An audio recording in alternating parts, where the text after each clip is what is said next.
I'm a game changer. I'm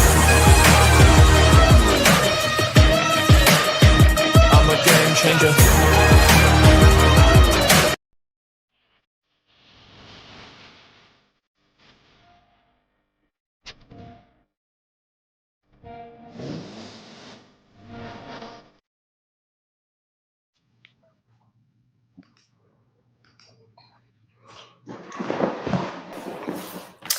Shady Sports Man, I'm back here today with a very special episode. I'm joined by my boy TJ. You know, he finally was able to get out of bed and join us for a show.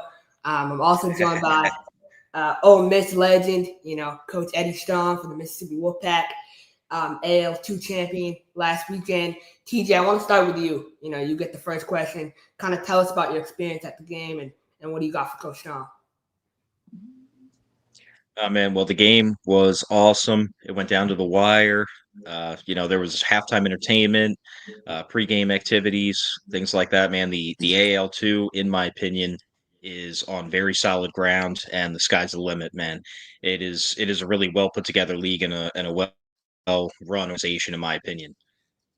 And speaking of the game, Coach, you guys ended up winning, but early on, you started off behind the eight ball. You were down 13-0 quick, but you guys were resilient. What was going through your mind to quick fix things when you suddenly looked up at the scoreboard down 2 touchdowns? They had a hell of a game plan for us, and they mind was they wasn't gonna let us run the ball, and when we realized that, I think they must overlooked our passing game because we got a passing game, but playing against a team like that and down 2 touchdowns, we had to get the ball rolling. And all year, my team comes out flat at the first half, and that's something that we've been working on. I told the guys, let's try to come out in the first half like we do in the second half of games. But we end up scoring. My DB, Joseph Weathersby, made a pick six, and things started turning around for us. And then when the second half came, we were ready to play some football. No, it's great to see Joseph, he's a Beaumont Renegade bounce back. So great to see him, continuing his football career. For you, Coach Strong, last year, you went through that whole AIF debacle with the team. How hard was it for you to kind of reestablish the community trust? That was tough. Coming behind them, when I tried to go out for sponsors, nobody wanted to sponsor because it was kind of like, we don't know if this thing gonna happen or this something like last year. And I had to keep reminding them, no, this is a new team, this new organization is ran by me, Coach Strong. But it was tough because they left a bad taste in the community mouth. And so I had to put the team on my back and prove to them that we are not last year's team. And now I think that, hey, they believe in us. And I think next season will be a lot better for us. But what those guys did last year, and I don't blame the community. When someone comes and do things to you like that and take things from you and run with it, I'll be kind of iffy too. But I think they see it because I got a lot of love when I came back home. So next year, things should be a lot better for the Mississippi Wolfpack. TJ, you got anything? Yeah, with some of the announcements that the league made at the championship game while me and Cool McCain were there, and also some things that are coming out in the soon future. Where do you see the AL2 going, and do you feel that the sky's the limit for the league? Yeah, I think so. That AL2 is really jumping off. It's a very great league, and I see more teams are coming, which will give us a better competition, more games, and the league is very stable. We had a whole season with teams playing playoffs. Then we had the championship, and as you can see in the championship, when no team backing down, and this league really can go a long way. I don't know how far Jay want to take it, make it professional, keep it developmental, but We have some very hard hitters in this league, from the south to the north, the east. These guys in the league can play some football. So I really see a great future with the AAL too. Coach Strong, one thing that really interests me about your franchise is you have a board of directors, right? Board of members, and they kind of work to help your franchise move forward and progress overall. Kind of talk to me about putting that group of people together and how much of a pivotal role they played in the championship run.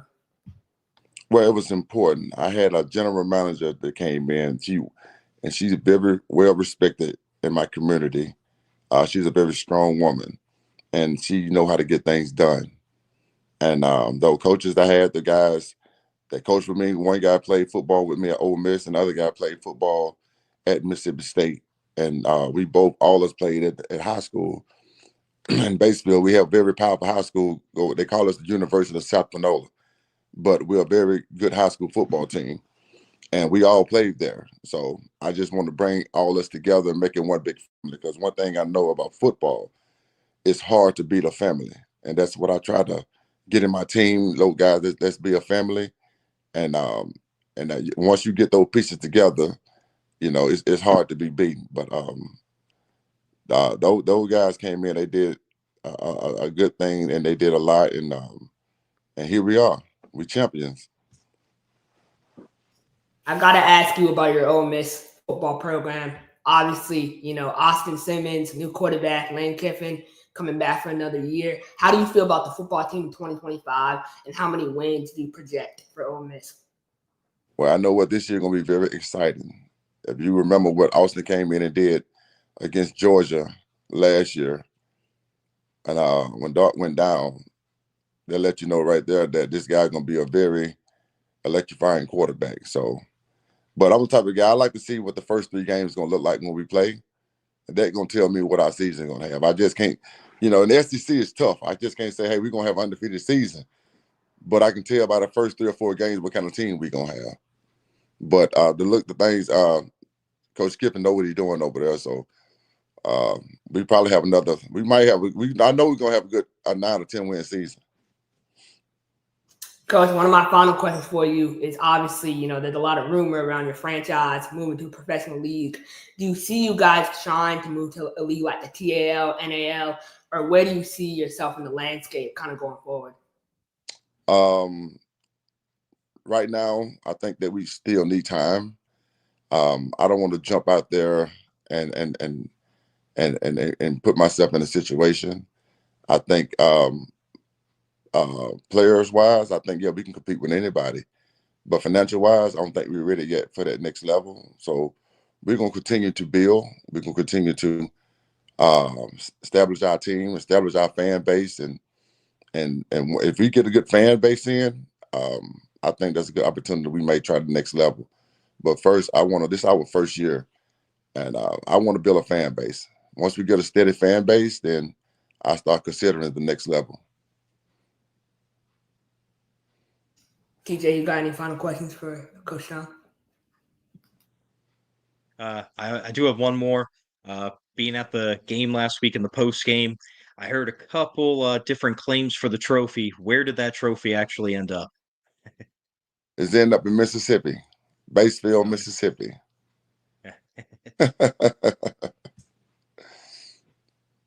We got it at home. They got to come and get it. Coach, I appreciate your time this morning. Great to finally meet you. I look forward to, watching you and your organization continue to grow and your Ole Miss football program in 2025. I hope you guys can at least make a bowl game. I know that's the goal, and then after that kind of build. But best of luck, and I look forward to seeing you soon. Hey, nice to meet you guys too. Hey, Ole Miss going to the national championship. I'm gonna put that out there now. We're going to the national championship now. I think my Arkansas Razorbacks are going. Oh Lord Jesus! I feel good about what we got, but best of luck, man, and I look forward to seeing you soon. All right, man. Y'all guys take care. Congratulations. So our next guest, man, this is one of my boys, really excited to have him on the program again. He's very outspoken, right? He's the king of the TAL. I believe he's on a 14 game, or he's on a 14 out of 15 games he's won, so he's 14-1.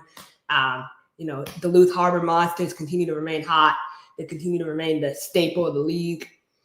Coach B, I know this is one of your boys too. So without further ado, man, Coach Tony, what's good, man? How you doing this morning? What's going on, guys? What's going on? Good morning. Good morning. Good morning. How you doing? Coach Tony, you reached out to me, man. I want to give you an opportunity to pop your shit for a second, right? You got a big game, big opportunity tonight with the Ozark Lunkers. You destroyed them last week. What do you plan to do to them tonight? I don't really got no. I don't got no shit to pop. Y'all know what it was, and I want y'all to stay exactly where y'all was last week with them Kookamania picks. As we proceed forward to do what we got to do on our end. That's all. Ain't no shit to pop. But what I did want to address though is I don't understand. We got websites posting that we're jumping to the IFL. I don't know if that's set up for a distraction or what, but we are TAL. We are the face of the TAL, and we will continue to stomp grounds in the TAL until we're told that we have to leave the TAL. Outside of that, we want to put ourselves in positions to represent our brand and build this brand and utilize this brand to propel us forward because we appreciate the opportunity to play here and be here. I just wanted to alleviate that distraction as we head into tonight's playoff game to handle business and to ensure that, the championship runs through Duluth.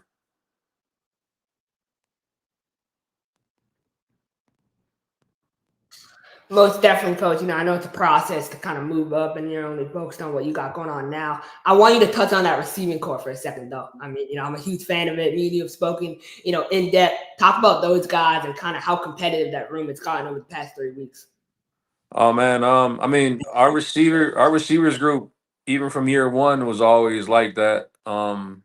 We feel as though we brought in the right guys. They're all gelling. They're all top dogs in their own way. They can go on any team and be a number one receiver. But they all buy in. They share the ball. They block for one another. They understand the concepts. One route opens another. Coach Clark is doing a great job managing that stable, and we do what we do.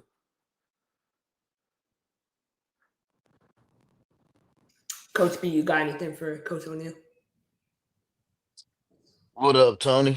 What's going on, Coach? Nothing much, man. Me and Tony talked about this a lot. For everybody don't know, he is not lying. He's not going to the IFL or NAL or nowhere right now. Every team that comes in the league with the TAL got a 3-year agreement from the day it started to be there for 3 years. So you will see all the TAL teams next year as well. My thing is, how do you do it repeatedly every week in, week out? I know me and you talked, and it's a different culture now. You know what I mean? Yeah, How we coach and how they want you to coach is a little bit different. And right. how are you adapting to bringing your style to the arena game? Because one thing I did love about you, and I was telling Chris about that last year, you never hold your tongue, you shoot straight, Yeah, and you never gonna sugarcoat it. And we need a lot more of that in the game, letting coaches be them instead of being the narrative that you want them to be. right. So, how do you work with your owner and he lets you be you? Um, to be completely honest, man, you know, not having any reins on me is a great thing because it makes players want to play for you, but it also gets you in a little bit of trouble sometimes, right? Obviously, from the 2 game suspension. So you learn just to dial it back a little bit. I don't have to be 100%er on social media. I do it in practice. To be able to manage the amount of dogs that we have on this team is different. And it shows in the grays of my beard. I'm only 40, you know. But what I will say is this: the opportunity to coach, the platform to coach, has been given, and I'm listening to mentors like Mike Davis, like Damian Ware, yourself. I politic with Dorsey a lot as well. And sometimes you just got to play the game publicly. You can still be who you are, and you can still represent that culture in which you come from. Because here in Duluth, Minnesota, I'm in Duluth, Minnesota, so I've obviously cultivated a culture here. And what we bring in as far as athletes and their demeanor. But I'm chilling right now, guys. I mean, I know you can tell by the social media things are kind of changed up a little bit, right? And you can't allow certain things to mess up your bag, to mess up where you're trying to go. And that's the best advice I can give on that. Coach, I wanted to ask you about one player specifically. Richie Murphy, right? Comes Yeah. in, he win Defensive Player of the Week. Mhm. Next game kind of has a little bit of a backdrop, and then Yep. obviously you move on, you move forward. How do you balance that? Giving a guy an opportunity to come in, they ball out, but continuing to maintain a similar standard across the board. Nobody has a starting position here. We don't have starters. Every week the roster resets with the opportunity for guys to earn a starting role, which is why you've seen our roster flip so many times, because it's all been practice. Everything's been practiced. Um, we just so happen to execute our practice plan to put us in the number one position. But now is when it counts. So this entire time it was about finding that playoff roster. It's been that since week one, and some guys bought in and some guys didn't, and that's okay. I have nothing negative to say about those guys who are no longer with us. God bless them, and we appreciate them for being a part of the squad. But we've ran on defense 2 coverages all season long. I showed a DB on the line of scrimmage. I've showed, like it, and then we get to a game that mattered, and then I get in my bag because y'all was screaming that Kookamania crap, and it rubbed me wrong. It still rubs me wrong, and we're not done yet. And we understand that in order for them to be successful, they got to give it to number 10. And we fully understand that number 10 is a dog. Like that boy different. Mackey is different. Mackey needs to be, and I know it's game day, right? But being 100, Mackey should be somewhere right now. He should be signed somewhere right now. Um, and hopefully this propels him to that. But outside of that, man, y'all saw what I saw, right? Y'all watched the game that I watched, right? And if you didn't see it live, you went back and saw it eventually to see how the hell and what the hell was going on. So um it's chess, not checkers, fellas. It'll always be that. And we study analytics, and we knew what we had to fix in order to uh defend our den. And we also realized that it was going to be 7-on-7, not 11-versus-7 at home. It's difference when you don't have a 22 flag game. It's a huge difference. And even when they came here, we had more flags on us, thrown on us by our own refs than they did. So um, it's a pleasure, man. And like what I will say is this: not everything on the surface about what you see about a team is actually that. These coaches, these guys that they want to be the man. These teams that they want to propel to the forefront. They don't got that dog in them, man. It ain't in them. And when you look across the board and you're looking at third quarter as they're going in, and you see the whites of their eyes, and that fear factor, and like, oh shit, we've been here before. Yeah, y'all been here before, and y'all scored some points y'all shouldn't have had. So we on that today. We on that today. Mistake free football. TJ, I know last week you picked the Lunkers to win. I picked the Luth. Do you have any questions for Coach Tony?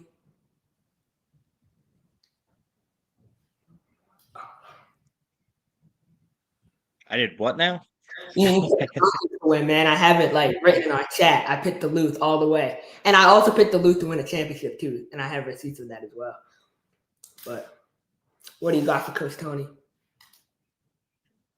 Yeah, I do have one question. In terms of the TAL, uh, what separates it from other leagues? You constantly hear indifferent or negative things coming out, but you never hear anything bad about the TAL. Mhm. It's from top to bottom, it's just run at the professional level. You know, what do you think makes them so great, and how great is it to be a part of a league where you don't really have to worry about anything like that happening? Well, we have a commissioner, Tim Brown, and an owner of the league, and Jeff, who owns the Woo, and that want to make sure that this is fail proof, and they put in the work, the funding, the long hours to make sure that that does not happen, no matter what transpires or what negative things may try to derail what we have going on. They step in swiftly and immediately to handle it, and that's really good to see something like that. So if what happened with Eau Claire and the ownership groups, they stepped right in. They started cutting checks. They made sure those boys can travel. They made sure that they had uniforms. They made sure that they were able to play at their facilities. You don't really see that. Most owners can't afford stuff like that. So I think the funding in the TAL, and the guys that they have, as far as the ownership groups in a whole, make sure that this thing is ran successfully. I think we will get better with the broadcasting side of things, because there's always things we can work on, right? And there's things that us as coaches know we need to get better at. So I think our broadcast delivery will get better. We're adding more teams. I know they're looking to have at least 10 teams next year, which means we won't have to double up on these games, because that's the aspect I feel like, you know, we don't get me wrong, we get invited. I just got invited to the NAL. But we're not no disrespect to the NAL, but I have no interest in the NAL whatsoever. Um and so people are taking notice around the leagues. I just still like, to be completely honest, we have a financial structure that can back us as a whole, as a league, that most organizations or most brands can't do or won't do. And I think that helps us a lot. I think the ownership group meetings that they have weekly, what we do with the coachings weekly, all that stuff helps because everything's transparent.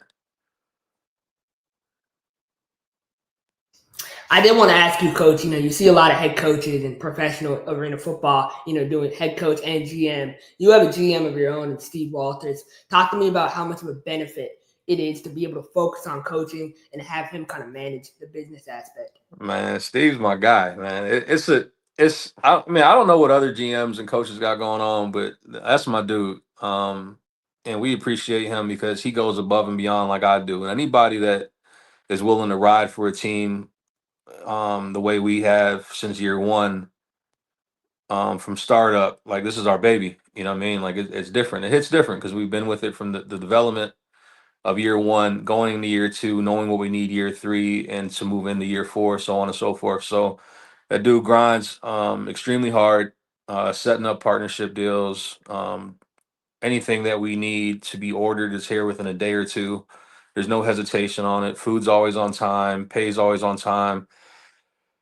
Um, it's an absolute blessing to have somebody like that in your corner, and to have it start up the way that it has. And I've told him since the beginning of the season that it means the world to me to be able to see basically what he has as a profile picture of him hosting that trophy, that smirk, because even though it's short lived, it's well worth it. That is what represents the long off season, the long season, and what we've been grinding so hard for to accomplish. Coach B, you got any final questions for Coach Tony? He explained it from top to bottom. You see that teams who got full backing from their ownership, general manager, things like that, and they got everything, players got everything they need from medical, training, food, housing. You see those teams are prevailing. It's teams in every league who has a hell of a roster, but don't Hmm. have the other stuff in the background, even in the TAL. So I see Tony and them doing it right in their example. Do he want to go to another league? Yeah, I'm sure he does. He want to compete with the best. But he got an obligation to set a standard, and he's setting that standard for the TAL. It's not perfect. Tony knows that. We have our ups and downs because me and him and Dorsey dialect all the time. What can we do different? What can we do to make this better? Hmm. Uh, So it's a process. To Tony, I want to say, man, big ups to you. I was talking to Dorsey yesterday. You always talking about you taking something from my playbook. Dorsey said he about to take something from your bag because obviously it's working. two Yeah, years, 2 years straight. You know what I mean? You yeah. you you You, you doing something. you gotta get a little tough skin, dog. Like, I mean, I love my guys, but they know, like, I'm not playing. Like, we have a standard here, and we gonna hold guys accountable, and ain't no attitudes, ain't no, you know, ain't no walking out of practices, ain't no me first. You're not playing for the name on the back of your jersey, which is why we don't carry them. I've lobbied against it. You're playing for the name on the front of your jersey. Let them figure out who you are by doing their research, or when you have that highlight tape at the end of the season. But everybody's getting after it, dog, and I couldn't be in uh, a more better situation as a head coach, with a great OC, great assistant coaches that we all politic on. There's no dictatorship here. We talk nights, we talk days, we text, we message, we're in group chats. If we can't make a meeting, they're on Zoom with it. You know what I'm saying? They find the time, and it's top down, bro. It's top down, like cloud coverage. It's top down.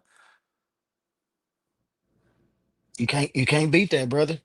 That's what you want. That's an idea program. What arena football is about. I try to explain to some guys.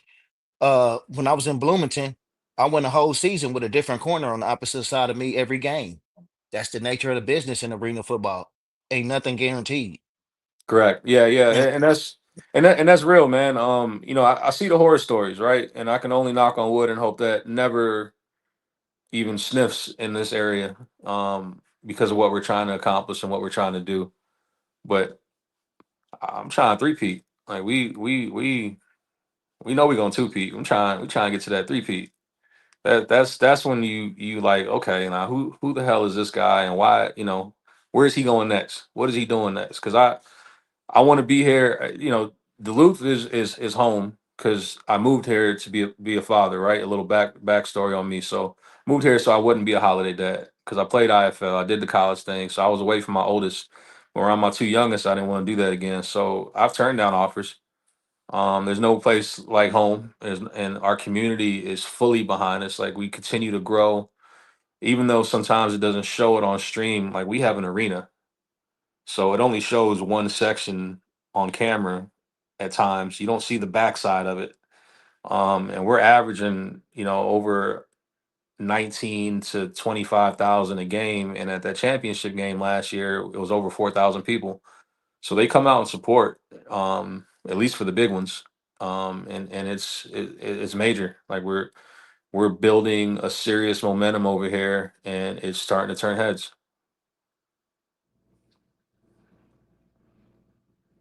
So, I, um, I was talking with Chris, and the piggyback off what he said and what you said. I feel because being a GM and a head coach, it kind of takes away sometimes from the relationship with your ownership.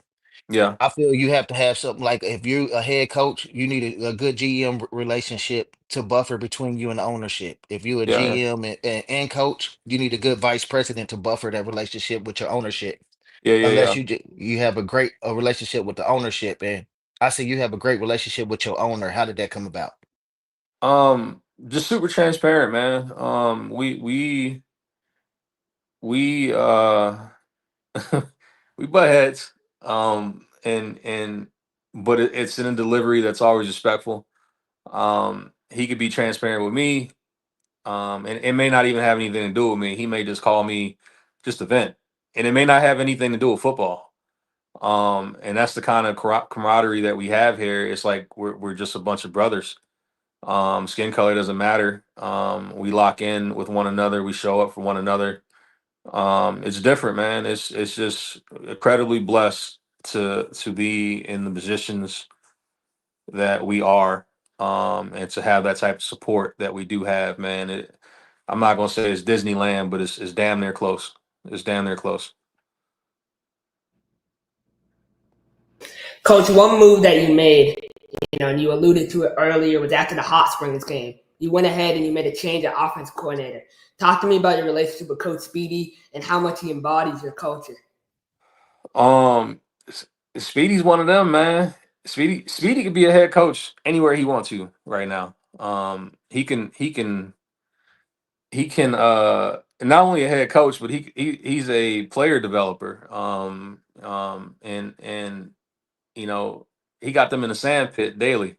So much so that I feel bad for running them, for conditioning. That's how hard he got him out there training. But um, it was nothing against our OC that we had at the time. He was a year one OC. He's a arena quarterback vet and Dom, but there was some things that I saw that was missing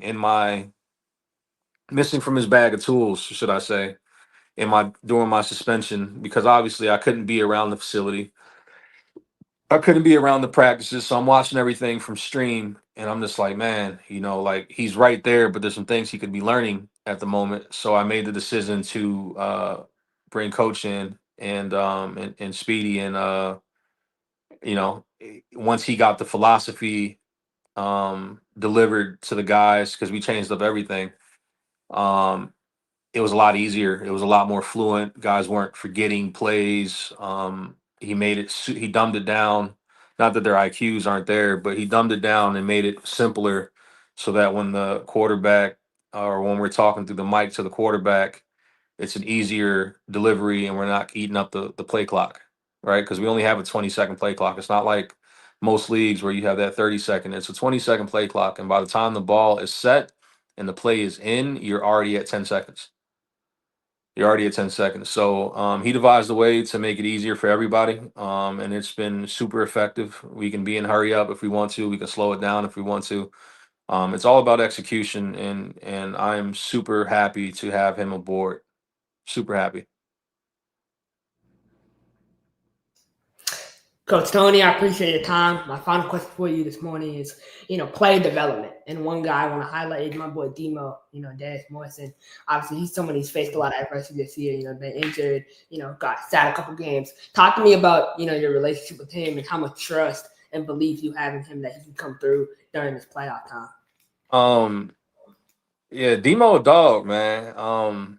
Demo came into practice with a bunch of vets, throwing a stiff arm at everybody, pissing everybody off. But he's faced some setbacks. And then with the change of an OC, the philosophy is going to be different. So it goes from power to speed, which is why you've seen KJ back there. Another phenomenal player, but Demo has been able to come in on defense. Like, he single-handedly is the reason why we came back against the Woo. He came back and we put him at the linebacker spot. He had 5 sacks. He's a game changer. He's somebody that doesn't complain about not playing. He doesn't complain about having to sit. He doesn't complain about reps. He goes where he's told. He's a student of the game. He's gotten better as one of our rushers.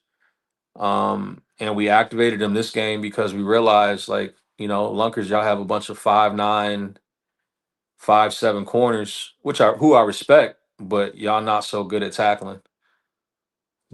And again, it's chess, not checkers. So we want to see, what they can do. You guys got to understand, man. We have players on this team that never went to college. They stopped playing football after high school, and that's Travis. And Travis has shut down all of these D1 highly level guys, from the GOATs number 55 to number 14, who's now wearing number 1. We made him change his number. Like, it's different, dog. It's different. And it's not to brag or boast, but we are not playing for a trophy. Yeah, we know what we got to handle and we know where we want to go, but we playing for respect. We're playing for respect because y'all picked. It started with y'all picking the Lunkers 8-2. It started there, and ever since then, I've been on that. I've been on that. We are on that. And I need y'all to understand that we are not. I gotta keep it edited, but hey, Coach B. All right. All right. Hey, I got the Lunkers this week too. Yeah, that's what's up. That's what I'm talking about. That's what I want to hear. Yeah, keep it that way, and I hope they watching. Keep it that way. Keep it that way. Yes, sir. All respect to the Lungers.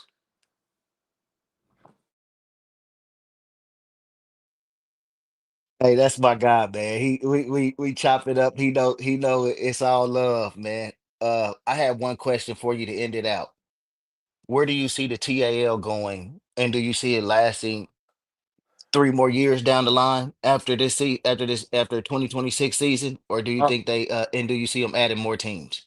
yeah, I definitely see the TL lasting for a while. I mean, they I don't think will ever overtake the IFL. But I feel like we can be in conversation for that top two spot. And I say that because they're adapting that 8-man football logic, right? Um, excuse me. And they're very methodical about where they select their teams. So they're making sure that it's a big enough market for it to be sustainable and where people actually want football to support that'll go to the games. And then two, they're making sure that the ownership group has the funds to support not only buying in year one, but being able to sustain year 2 and 3, which is why it's always a 3-year lease when you start here in the TAL. I'm very confident that Mr. Jeff and his team, Ronnie Davis and Tommy Benzino and the great Hall of Famer Tim Brown, are going to jettison us in a way where we will continue to attract attention and be great. Because at the end of the day, I mean, we have the Dan Williams, the Mal Couches, the Dilworths, the Boo Smiths, the Martinezes, like these are guys that played at elite levels that are now bringing their friends and their homies in that have played at elite levels, that is just continually making this a dominant, fast paced, high athleticism league. And we can appreciate that. It's getting harder and harder. I was kind of in La La Land when Chris said that it was going to be more competition this year, and it was. It absolutely was, because they're starting to bring in better dogs. They're taking the formula of Duluth, right? Not knowing that I took the formula of Dorsey, and Coach B, and was like, all right, well, yeah, y'all want to get dogs? Let's go get some dogs. But it's all on who you bring in, man. And it's starting to come down to, well, everybody has dogs. Now it's coaching. Now it's coaching. And we played possum, and now we're not playing possum. And now all of a sudden, y'all have receivers blocking, and we have true pass rushers. Now what? Now what you gonna do? You gonna go short all game? Okay, let's do that. We ran one coverage in playoffs, and we were told that we just guessed right. All right, keep poking the bear. So yeah, outside of that though, man, I feel like, the TL is here to stay. I feel like Jeff is doing it the right way. They have ownership meeting at the beginning of the season. They vote on new rules. They look at what works. Only thing I'm asking from Jeff, if you're watching this, give us one or two more players on the roster, man. Give us one or two more players, because them having to play kickoff, throw off, offense and defense is absolutely diabolical. Absolutely diabolical. And if one person goes down, let alone two, it's you in for a long night. You in for a long night. So, as always, guys, I appreciate y'all, man. I appreciate y'all, and I'm not going to be too boastful, but I would suggest that y'all tune in tonight. Tune in tonight. It's going to be fun. It's going to be fun. Best of luck, Coach. I appreciate you coming on, man, and I'm glad we locked in, and I look forward to seeing you soon. Take it easy, guys. Yes, sir. So before we bring on our next guest, Coach B knows him very well, Kansas University legend.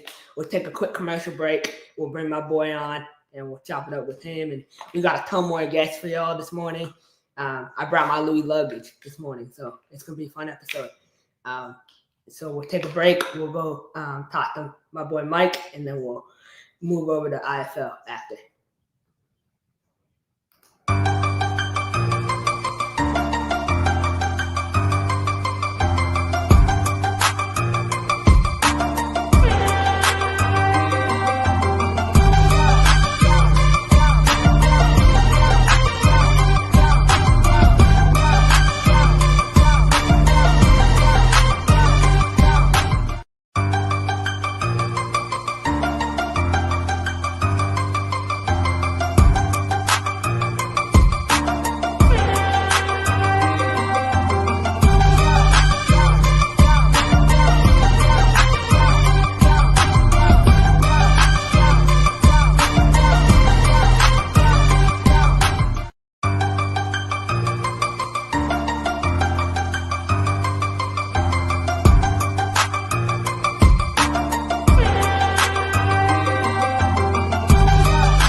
Our next guest is from the University of Kansas, man. Absolute legend, defensive lineman Mike Reynolds. Coach B, I'm going to let you get the first question. I know this is one of your boys.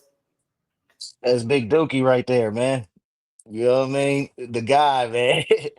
Nah, man, Mike. I love Mike, man.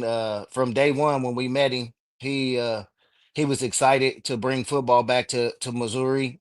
He just wanted to play again. Haven't played a while since KU, and he got hurt the first day of training camp last year and had a season-ending injury. And you could just tell that's one person who never left the team last year, was always around, supporting everything we did, and he came back with a vengeance this year. What was your recipe for success this year on and off the field to get back to where you needed to be since you haven't played in a while, Mike? Yeah, the biggest thing was, was coming off an Achilles surgery, uh, just coming off that mental hump. Like my doctor cleared me physically December, but knowing that I had to like kind of get over that mental hump of the injury, just nagging away. So I just really just got in the gym, got in shape, gotten back into camp. I was determined. Also, my kids were a big part of that. Them being at the age where they can actually remember me playing. I was playing at KU and playing overseas and things like that. They were a little bit younger, so they didn't really understand it. But now that they're 12 and 7, they have those memories instilled in them. So that was a big, big reason of me wanting to fight to get back. And then a lot of people telling me that, oh, you're old, you're washed up, you need to just give up the game, things like that. And when people tell me I can't do something, I like to prove them wrong. And that was a big thing, chip on my shoulder, just proving people wrong again. And with my season that I had this year, I feel like I did really great coming off of having 6 months of working out to get back right. So next year, I'm feeling like now I have a whole year to get back in the gym, get the body right. I'm ready for next year too. So let's get it. Mike, when you joined the TAL, were you surprised by the level of competition at all? Or, I know there's a lot of stereotypes out there about arena football, but did the level of competition surprise you at all?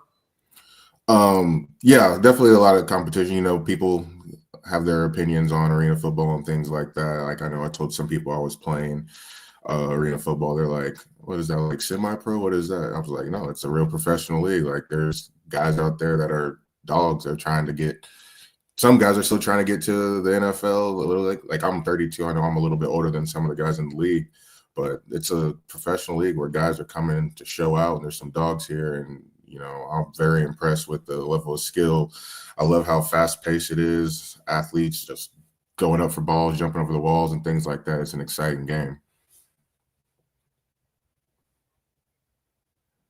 Obviously this season with the GOAT, me and Coach B talk about it all the time. It didn't go as planned. When you look at the future of this franchise, where do you see the GOATs being in maybe the next 5 years?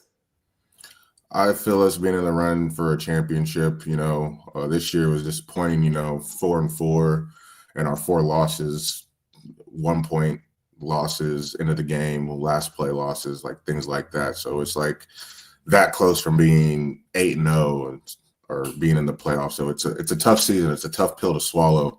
Not getting to the playoffs, putting it to where we had to rely on another team to win for us to get in. Like we don't want to be in that position. We want to be able to control our own destiny. So I feel like the future is very bright, especially with Coach DG at the reins. He's a smart guy. He knows what he's doing. So once we have some guys that buy in and all kind of get together, I think we're gonna make something happen next year, in the next 2 years for sure. I want to talk about your defensive unit specifically. You guys battled a lot of adversity. How much pride did you take in being that kind of veteran leader to help the younger guys understand the TAL? Yeah, it was. It's kind of like I'm a rookie and a vet. I've played this game for a long time, but this is my first official season of the Arena League. So getting to play, I had to adapt a little bit, but knowing that I'm a veteran, like I've had a lot more experience than a lot of the guys playing some guys are coming out of high school. Some guys have never played any college ball. So, they didn't really have like professional experience or know how to operate as a professional or practice like a professional and things like that, you know. So just guiding guys and trying to teach them using my knowledge, you know, to be a leader on the team and a captain, you know. I just wanted to make sure that guys were on point, and, you know, I feel like I did pretty well with that. And, you know, it's an exciting thing to do. One more question before I turn it over to DJ. There's a lot of talk in Kansas about Lance Leipold and kind of the vision he has for the program. Do you believe in his vision, and what do you see the team doing this year? Yeah, I definitely believe in his vision. He's a great coach. That was a great hire. He's definitely turned the program around. It's exciting to see. I just went to practice a couple days ago this week to see that new stadium. It's beautiful. Really excited for what Lance is going to do and the guys that they got there. I think they're going to have a great season this year. I feel like they have a chance to run up in the Big 12, compete for a Big 12 championship, beat the team out west this year will be exciting. And also that game out in Columbia I'll be going to too as well, to see them beat on the Tigers. Rock Keith, Chalk. you got anything for Mike? I'm sorry, what was that? But for those watching, you know, what was probably one or a couple of the biggest adjustments from playing outdoors to the conversion to arena football for you? Man, the biggest thing I guess would say is just I'm the only D lineman. You know, that was a little different, you know. And pretty much I don't really have a sub. I might have some guy come in for me a couple to play or something, but for the most part I'm going. So being the only D lineman, that was really different for me. But it's exciting, you know.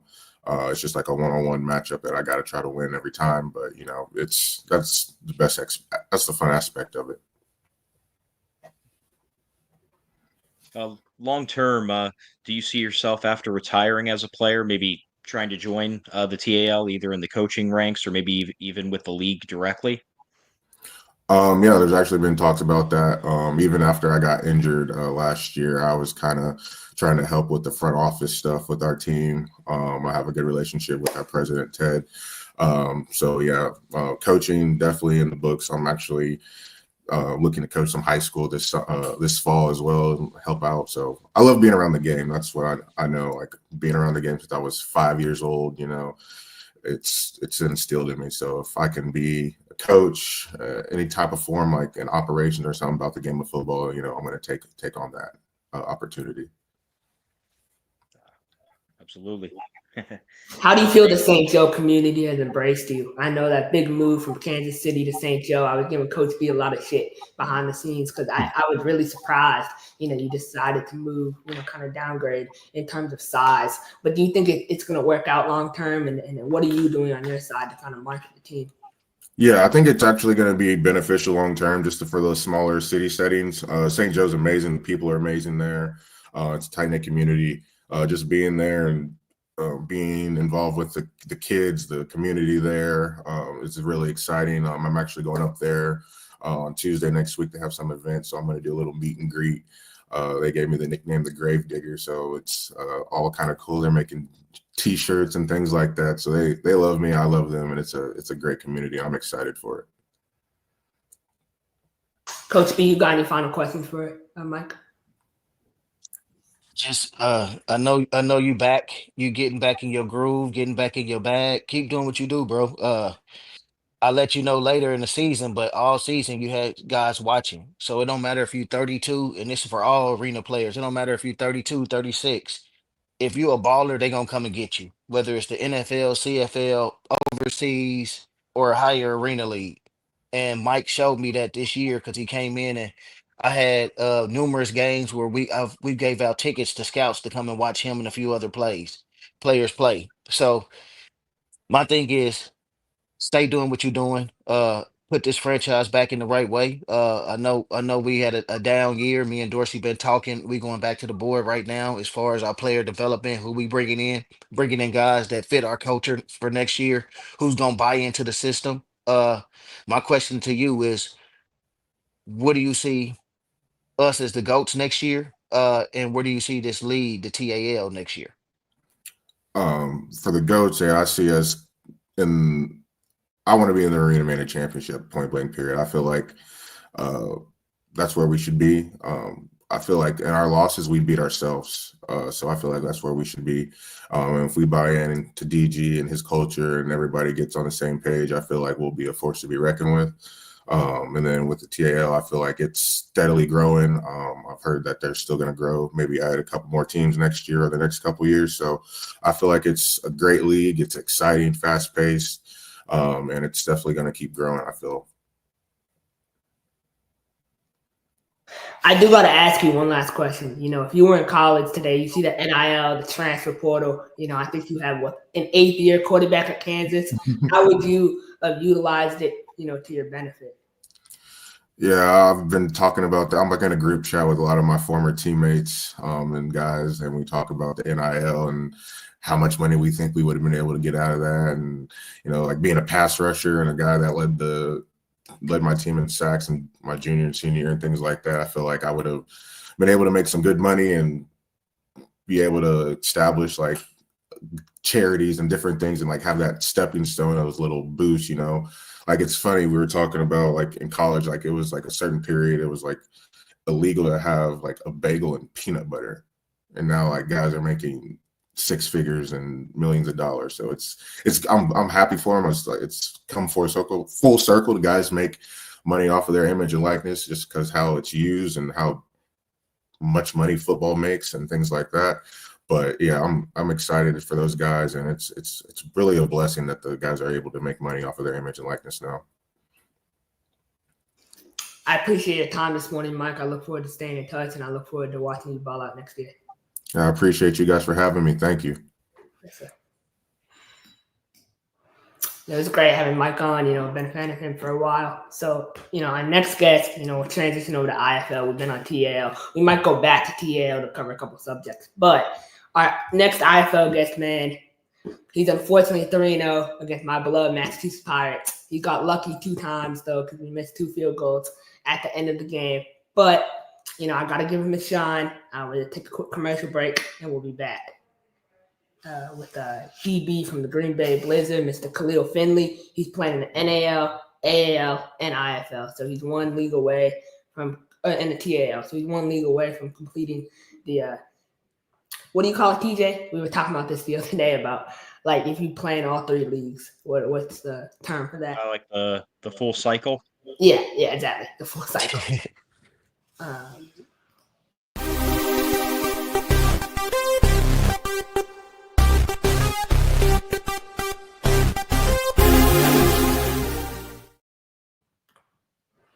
Man, I'm so excited to have you on, Khalil. DB from Green Bay. Khalil, how you doing this morning, man? What's up, guys? How y'all doing? I'm doing good. So, my first question is I kind of want to take a bat this season. You were with the Wheeling Miners. You guys had championship, hopes, right? I kept hearing I had you guys going 10-0 and winning the championship. Unfortunately, that didn't happen. How did you kind of stay calm during a time of adversity? Oh, man. I mean, it really just came down to trusting each other as a team. It got to the points where, we saw that our championship hopes wasn't really, going to be an option anymore. But we just kind of had to lean on each other, lean on Coach Rez, and then just kind of play out the season to make sure, we did everything that we could to make sure that we finished strong. But overall, as a team, we always stuck together, even when Grant got hurt in our quarterback situation.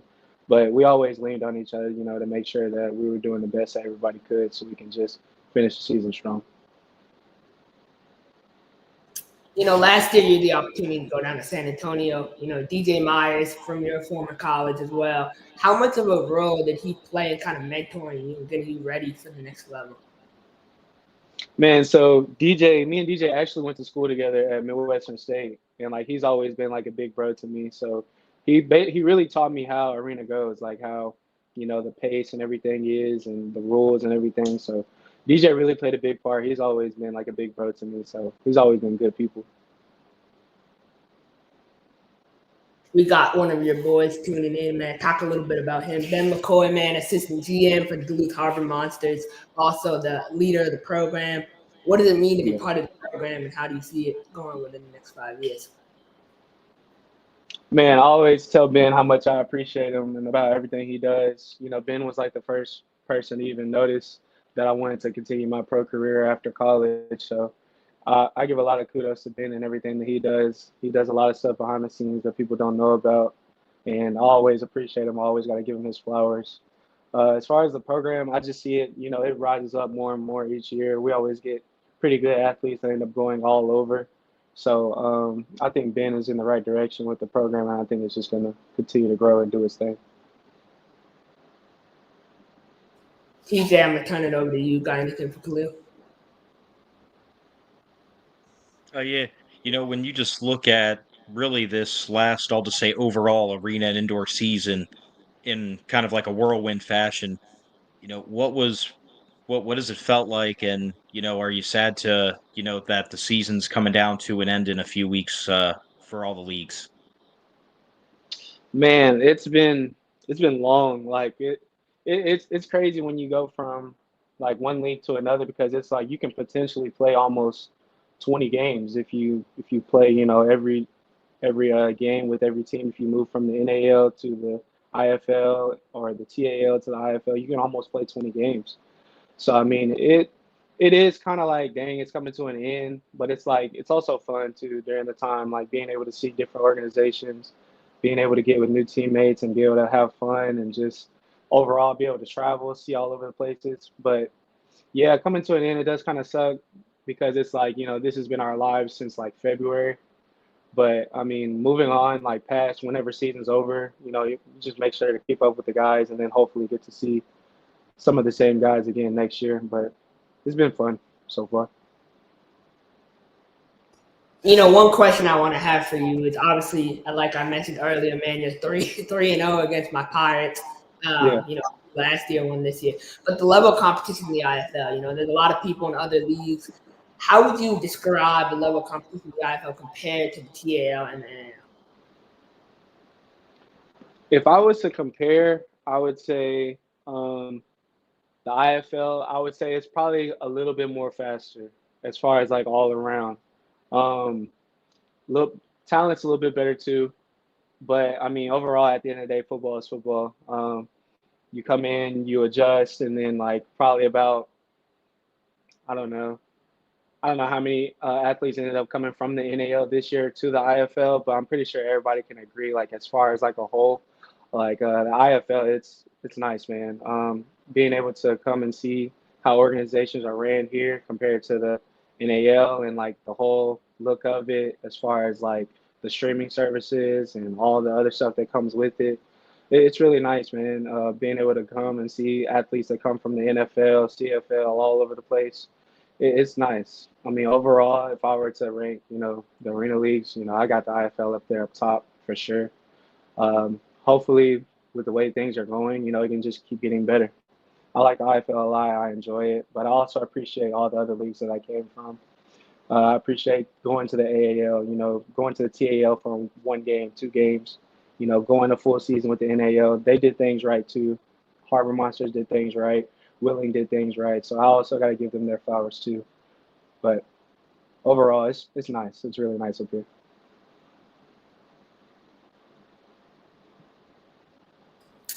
Coach B, you got anything? A lot of people don't talk about Green Bay, but Green Bay got a rich history just for football, and arena football up there is big. How do you love the Green Bay community? How do they embrace the team? How is the organization ran from top to bottom? And is that integral part of your success there at Green Bay? Because a lot of people count you out, but every year y'all one of the top dogs.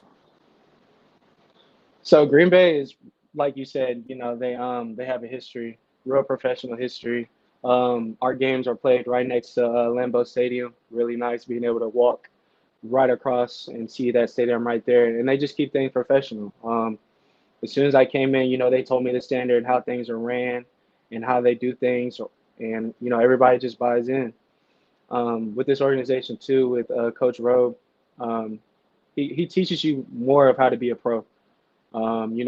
When you come into meetings, you're gonna make sure you have your notepad. You know, make sure you have your pen.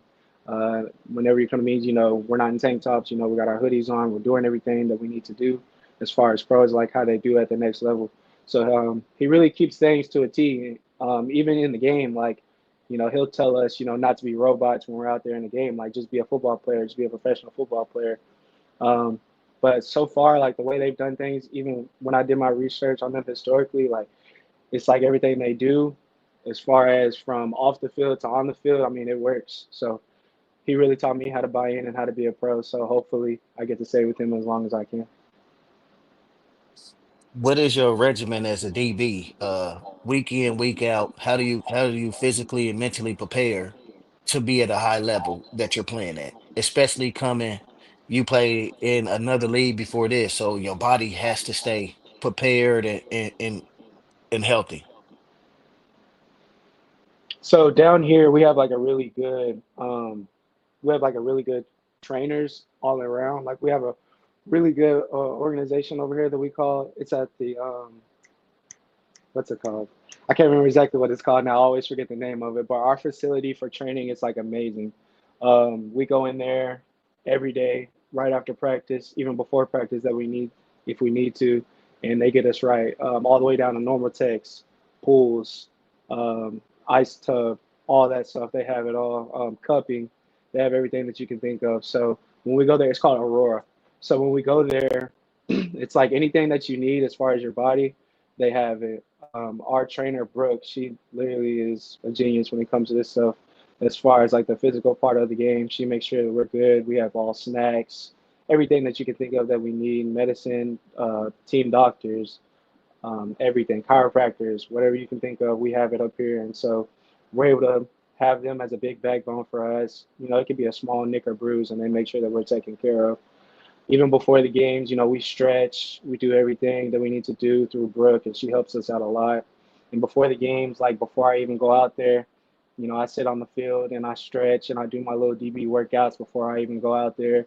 And it really helps having a system that, cares about their players and being able to go through the things that we need to go through before the game without having to worry about if we're going to have, the certain stuff that we need to make sure our bodies are taken care of. So they do really good with that stuff up here.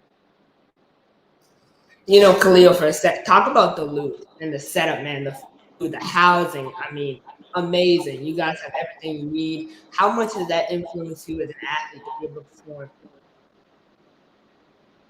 You said how much has influenced me, an athlete, to do what? I didn't hear the last part. Oh yeah, to be able to go out and perform. Oh yeah, it's amazing. It's just a sense of people caring about you and where you stay and how you feel. Pregame and all that stuff. They do great with that. Coach O'Neill, he kept it real with me coming in. Championship standard and everything like that with Duluth, and so it was great up there. Being able to be by all that water and stadium being packed every time we had a game, it was great up there. Had zero problems up there. I got a lot of respect for Coach O'Neill and how he does things. So Duluth has been great. Hopefully, I get to see them go to a championship. I think they're setting the right pace right now, and hopefully, I get to see them win too. You got the biggest game of your life coming up. Arguably, right, playoffs against Tulsa, and arguably the greatest quarterback of all time, in Sam Shady. How much of a challenge has it been to prepare for him, and how excited are you for this opportunity? Oh, I'm pretty excited. Everybody knows with Sam. I was with Sam last year when he was in San Antonio, so I got to actually, be teammates with Sam for a little bit.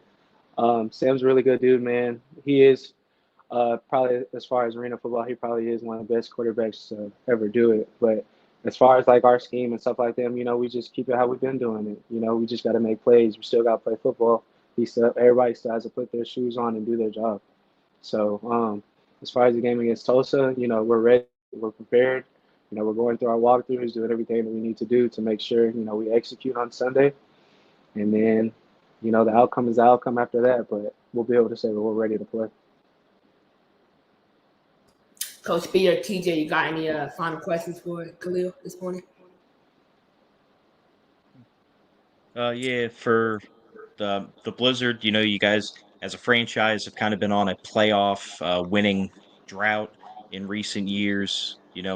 What do you think are one or two major things in the game tomorrow that's going to make the difference to get off that snide? Excuse me, man. We gotta get turnovers. That'll be the biggest thing. Getting turnovers and staying together as a team.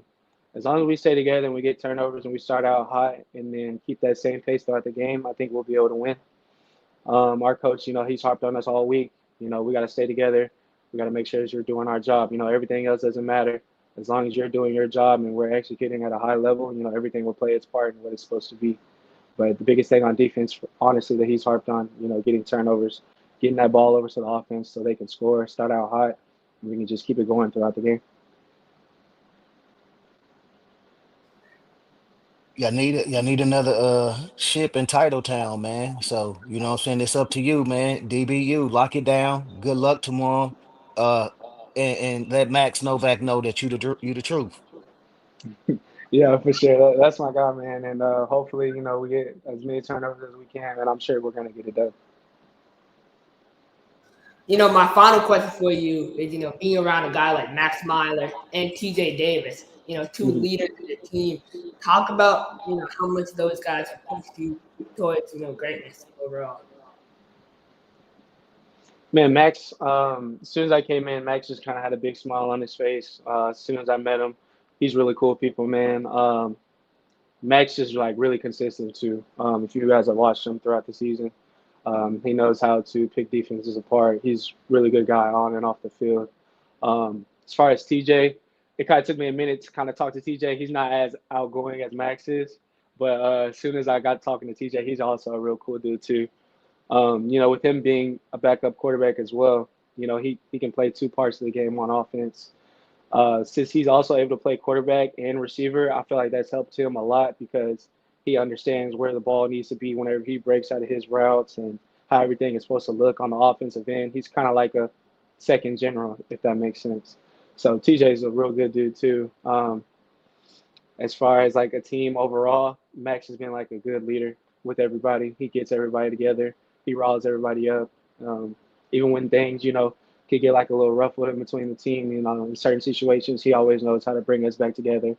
He's been a real good leader since I've been here, and I'm sure he's been doing the same thing before I got here. So both of those guys are real cool, man, and they've been real welcoming since I got here. Khalil, I wish you the best of luck tomorrow, man. Go ball out, go play how you do, and I'm excited to see you win the championship. All right, man. I appreciate y'all. Man, so we're gonna take a quick commercial break, and then we'll be doing our IFL betting picks. Actually, TJ, I think you have to go soon, so we'll just go and do our picks right now because I know I got a lot of things to say on who I got winning these games. I'm the most accurate. We got to do our TAL and IFL picks. We'll start with IFL. If you want to do a commercial break, I'm good till 9:30 today. Oh wow, okay. Yeah, Oh wow, we got TJ the full show. I know that's crazy.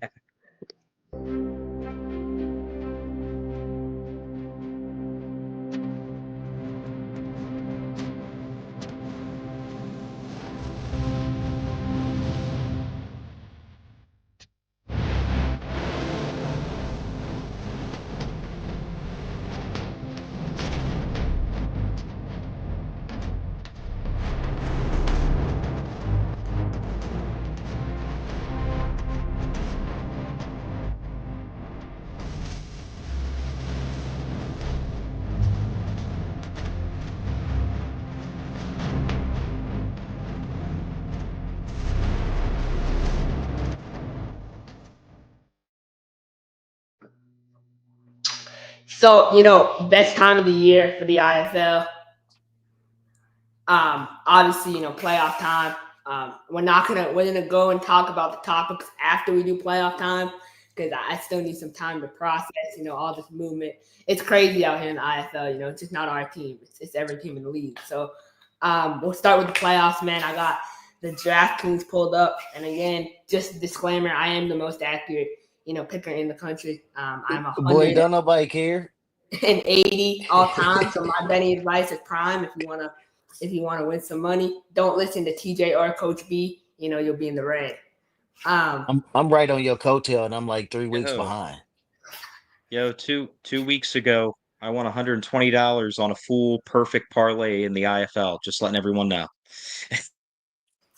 Man, so Jacksonville and Quad City, pick them. We'll go with the spread. I'm gonna let TJ do his picks first. We'll save the best for last. That must be me. No, that's me. Just all my picks for the entire IFL. Yes. Well, Quad City against Jacksonville. I'm going to pick Quad City in a close one. Blizzard and Oilers. That was close, but I'm going to go with the Castronova effect. I'm going to pick Tulsa. Then I got to go Bay Area, even though it's against my beloved Nighthawks. And then to round it out, I'm going to go with the experience of Kevin Guy and the Arizona Rattlers against the Strike Force. Mm. I'm going. I'm gonna skip the first game. I'm gonna go to. I've got Green Bay over Tulsa. I love Sam and what they doing. They are hot. I would love to see them in the championship because it'll be a great story. But I just think Green Bay is itching for that championship this year, and they doing everything right, on and off the field. I'm going with Vegas. I love Reggie Gray. That's my boy, my frat. You know what I mean? But Mike Davis, I'm always root for Mike Davis, man. I feel like he just been getting the short hand all season and it's gonna pay off in the playoffs. I'm going with San Diego with the upset over Kevin Guy. The Rattlers been on top for so long. It's time to see a new sheriff in town, and I think you got San Diego, Vegas, and Bay Area or better teams on that side. So I think it should go that way. But I'm gonna take Quad City because I'm an Iowa guy right now, so I'm gonna go with Quad City over Jacksonville, even though Jacksonville been playing great. Yeah, for me, I'm going to pick Quad City. I think DeQuan Neal, playoff experience matters in this league. He hasn't won a playoff game since 2019. So I'm rolling with Quad City, man. I feel really good about, what they got going over there. I think Tyler Huff is a little inexperienced. I don't think that defense is good at all. Also, their starting center got hurt last game, so they have Cordell Brewster, former Billings outlaw, coming in to start at center. That takes time to get that chemistry going, right? And Quad City pass rush with, Jaquan Artist. All the guys they got on that D-line. They also activated Bubba Arslanian off a short-term IR. So to get him back, he's the best linebacker in the league. So, really excited for Quad City to win this game. Tulsa and Green Bay, man. This is hard for me. I like Sam Castanova. This game, I'm going with the over 88. This is going to be an offensive showdown. I just think Green Bay, man. They're meant to win. They're at home. Defense can make more stops. Tulsa's defense is not that. Green Bay's defense is better overall, in my opinion, in my assessment. I think my lock would be Tulsa money line and the over 88.5 for that game. I think it's good. We'll skip the Vegas and Bay Area because that's my absolute lock of the week. So, I need to save that for last. San Diego and Arizona.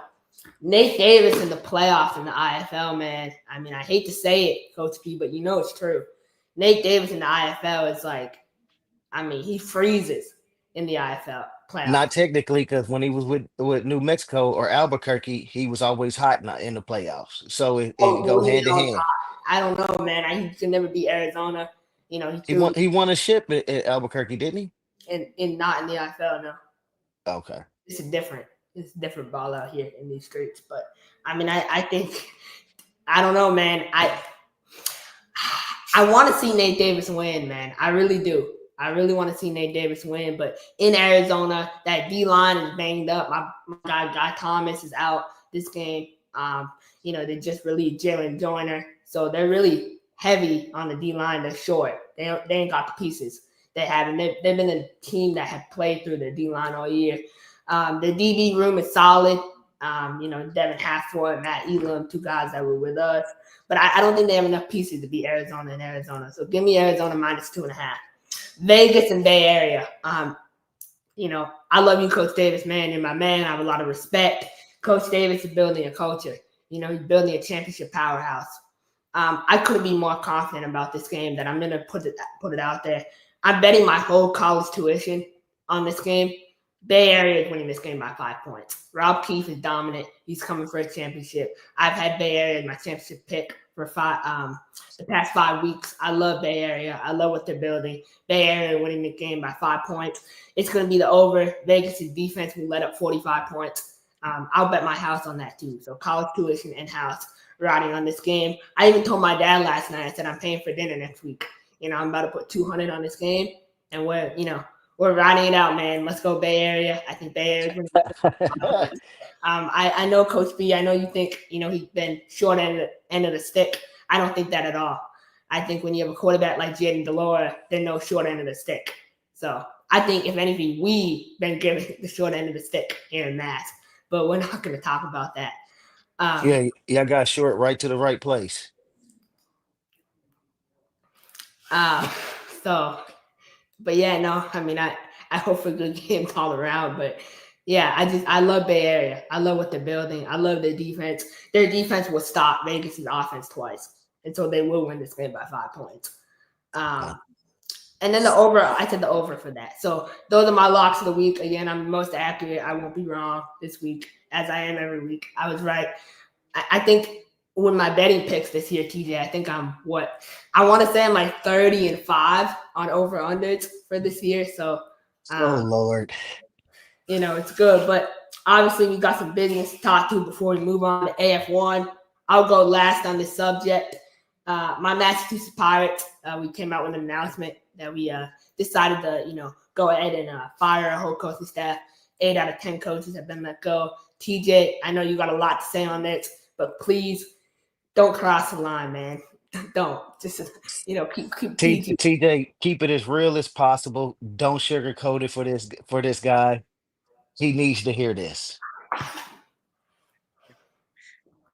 I mean, is anybody really surprised that they did that? They do it every year, which is the frustrating part when franchises do that. As a former coach, I would never go there because I know it's essentially a temp job. That is the mantra that they have. So, I'm not surprised at all that they did it. I am surprised in, the season that they have because Coach Menace really turned it around and they were back in playoff contention towards the end for, a couple weeks there until they, lost the last two. So I thought since he came in half season, I thought they would give him that chance to continue next year. But again, it's unfortunately the Pirates' mantra. And, they're going to start realizing, I'm surprised it hasn't happened already, that the pickings for coaches coming there are going to get real slim because no one's going to relocate for a 6-month job. It's just not going to happen. So you're going to have to start getting you're going to start getting guys. The only ones who are interested, in my opinion, are going to be guys that don't really have options anywhere else. So they're all right. Let's build my resume. That way, when they let me go, I can go somewhere else then and catch on somewhere else. Those are the only kind of coaches and guys you're going to be able to get. You have to have consistency from a year-to-year basis. For the most part, Massachusetts has been a consistent playoff appearing, championship appearing team, which kind of blows my mind because normally when you have lack of consistency, that doesn't happen.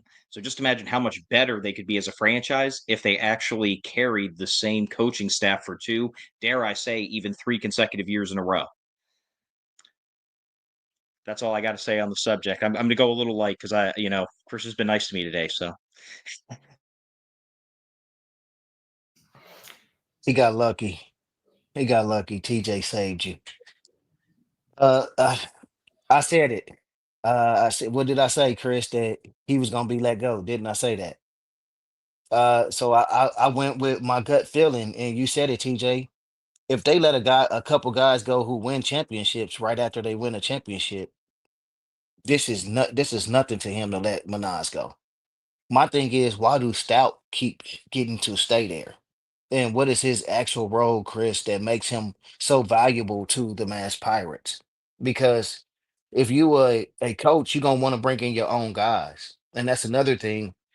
When you out there, you might not be able to hire your own staff because the owner or the GM hires your staff for you as well. So that's another breaking point. I think that's gonna hurt Mass in the long run. But I do think they need to have some consistency. They need to let a coach actually build a relationship with Yahweh so they can actually work together for more than 1 year and see how the team actually develops. It might be time to move on from some of the players that y'all call pillars of your team. You know what I mean? You get content. It's just like in life. If you get content and settle, nothing changes. You got to keep your palate and your brain moving so you can do something different and you can keep excelling at things. We just gotta Mass is too good of a program to be getting treated like it gets treated year in and year out with the coaching changes. For player wise, it's no stability that they know that coach is gonna be there after 1 year. So what are they really playing for there? Coaches. You like he said, you come in there just to pad your resume with a good franchise because you don't have nothing to really coach for at the end of the day, even if you do win. So it has to be some kind of standard. And I love what Ricky and them say, the standard is the standard. It has to be some kind of standard in Massachusetts that y'all would has to put forward. And Chris is the longest tenured employee with Mass. He's never been fired. So you've been there just as long as y'all been, buddy. You might as well apply for the head coaching job. Um, you know, I don't even know where to start. So, all right, Mark Stout, first of all, lives in the area. He's a great local asset to have for us and what we're trying to do. He's a very bright football mind. The guy who love Mark Stout. Mark Stout is like the cool uncle, man. Like he's a good individual. He brings a lot of knowledge and a lot of flavor to our staff. So that's the first thing. I stand by Coach Stout. Second off, I was surprised we moved on from Minaj. Now TJ thinks I shouldn't be surprised, and I agree. That's a fact. We've had this many head coaches. And I'm not a fan of it personally. Like we moved on from Nas because I wanted to keep him because I think he was building, a good culture. But at the end of the day, you come here to win a championship. And Coach Menas is going to be a great coach. He's going to move forward. He's going to win a championship somewhere else, whether it's AF1, NA, or IFL. We've spoken multiple times. Jawad is someone that he has immense football knowledge, right? And so when he made the decision to move on from the coaching staff, I was surprised and I was mad at first, but I'm like, it's Jawad, man. Like I know one thing about Big Bro, he's never gonna trip. He's never gonna trip, and he's taking this like hard. He's taking this harder than anyone. I promise you, Coach B. I mean, you think you and Dorsey put in the work. Wait till you see how much work Jawad's putting in now. I mean, he probably didn't even take a break, So he's probably going right back to football. We got big things coming for this team. And I'm excited for the future. I agree with you, TJ. I think we should hire someone younger. I think we should. I agree. I think there should be someone younger, like a Rod Windsor, like a Xavier Jackson, and we can build with those guys and kind of build a long-term plan. I would love to have a same coach for more than 1 year. I would love that. But as long as we keep winning, I mean, this is only our first down year. I'm cool with it. I'm cool with it. To me, man, like, I love our coaches, and I get behind them and I support them. But I'm never a fan of just the coach. I'm a fan of Jawad and his program and his team, right? And our players that we have here. So, I know why people might be hesitant to take the job and kind of scared, they might get fired. And I understand that, but you still get a good roster. Your players still get fed. You still get everything you want here. So it's a good opportunity. But I don't know, man. I'm gonna move forward. It's a great opportunity, but is the headache worth the risk? I don't think Jawad's a headache. I think Jawad is passionate about the team, and I think passion can sometimes be a little, misinterpreted by some And people. not Jawad, but the situation can be a headache because you don't know if your job is secure at all, even if you're winning or if you're doing things right. So that's where the headache comes in at. You got to have some, like I said, some kind of stability. Yeah, you love what Jawad is doing. All of us love Jawad's program, but Jawad has to have some stability in that program where he gives his coaching staff and his players the sense of security that they're going to be able to build with their coach. They don't have that right now. Yeah, y'all go. Everybody knows when you come to Mass, y'all gonna get some of the best players. He gonna pay for that anyway. So y'all gonna have a nice roster regardless. You got to realize even people who come there to coach, they got to coach with the roster they're given. So it's still a hard task. So at least have some kind of trust and stability in there. I agree. I think we should have some stability. I've never said we shouldn't. Like I said, I want to keep this, the same head coach. And I like this comment here. I know this is, kind of underneath cut, right? there, but Toby would be great. I know people have their opinions about Toby. Toby's been around this for a while, so he understands it. We surround him with veteran coaches. No one works harder than Toby, man. Toby puts in a lot of work. I see the work Toby puts in. I would be in favor of Toby being the head coach next year. He's one on my list, right? Is he the number one candidate? I'm not sure. But is he a candidate? Absolutely. Absolutely. Toby understands the culture. He understands what we're trying to build. And as time goes on, people mature. And I think we'll see that with Toby. He the only coach that really actual coach that was really retained. So it would only make sense to make him either assistant AC or AC. Yeah, I mean, Mark Stout was retained too. So Mark Stout is coming back for 2020. But he's player personnel. I'm talking about actual coach. No, Mark Stout's not player personnel. He's a special teams coach for us. So he'll keep that unit consistent. But yeah, I mean, I hope we have some consistency moving forward. I know it's a learning lesson for everyone, Jawan included, this season, and I hope we can kind of continue to grow and become better. But 2026, man, like it don't matter where we're playing. We on that ass. Best believe we on that ass. So it don't matter who you are. I want Coach Davis next year, man. I hope we get him on the schedule. Vegas, at Mass or wherever we play next year, because I promise you, like that's gonna be personal for me, man, and our team. Because we're ready. We hear all the noise, we hear all the talk. 2026, man. I'll be in Tucson, Arizona, because we're winning the championship. So best believe. I said that this year too, but every team had a down year, right? New York Yankees can't win a championship every year, right? It takes time. So we'll be back. We need some changes for sure. The Chiefs down here still look good. I know, but we like I said, we need some changes, and I hope that those changes will be made and realization will be made about certain things. But that's all I got to say on the subject. Let's get to our TL predictions, man. Before we bring on our AF1 legend guest that we got planned. So I'm gonna start with you, Coach B. Right? Iowa Woo at the Hot Springs Wise Guys. Game 1 of the playoffs. Who you got winning that game? That's a tough one, man, because it been some changes made in Iowa.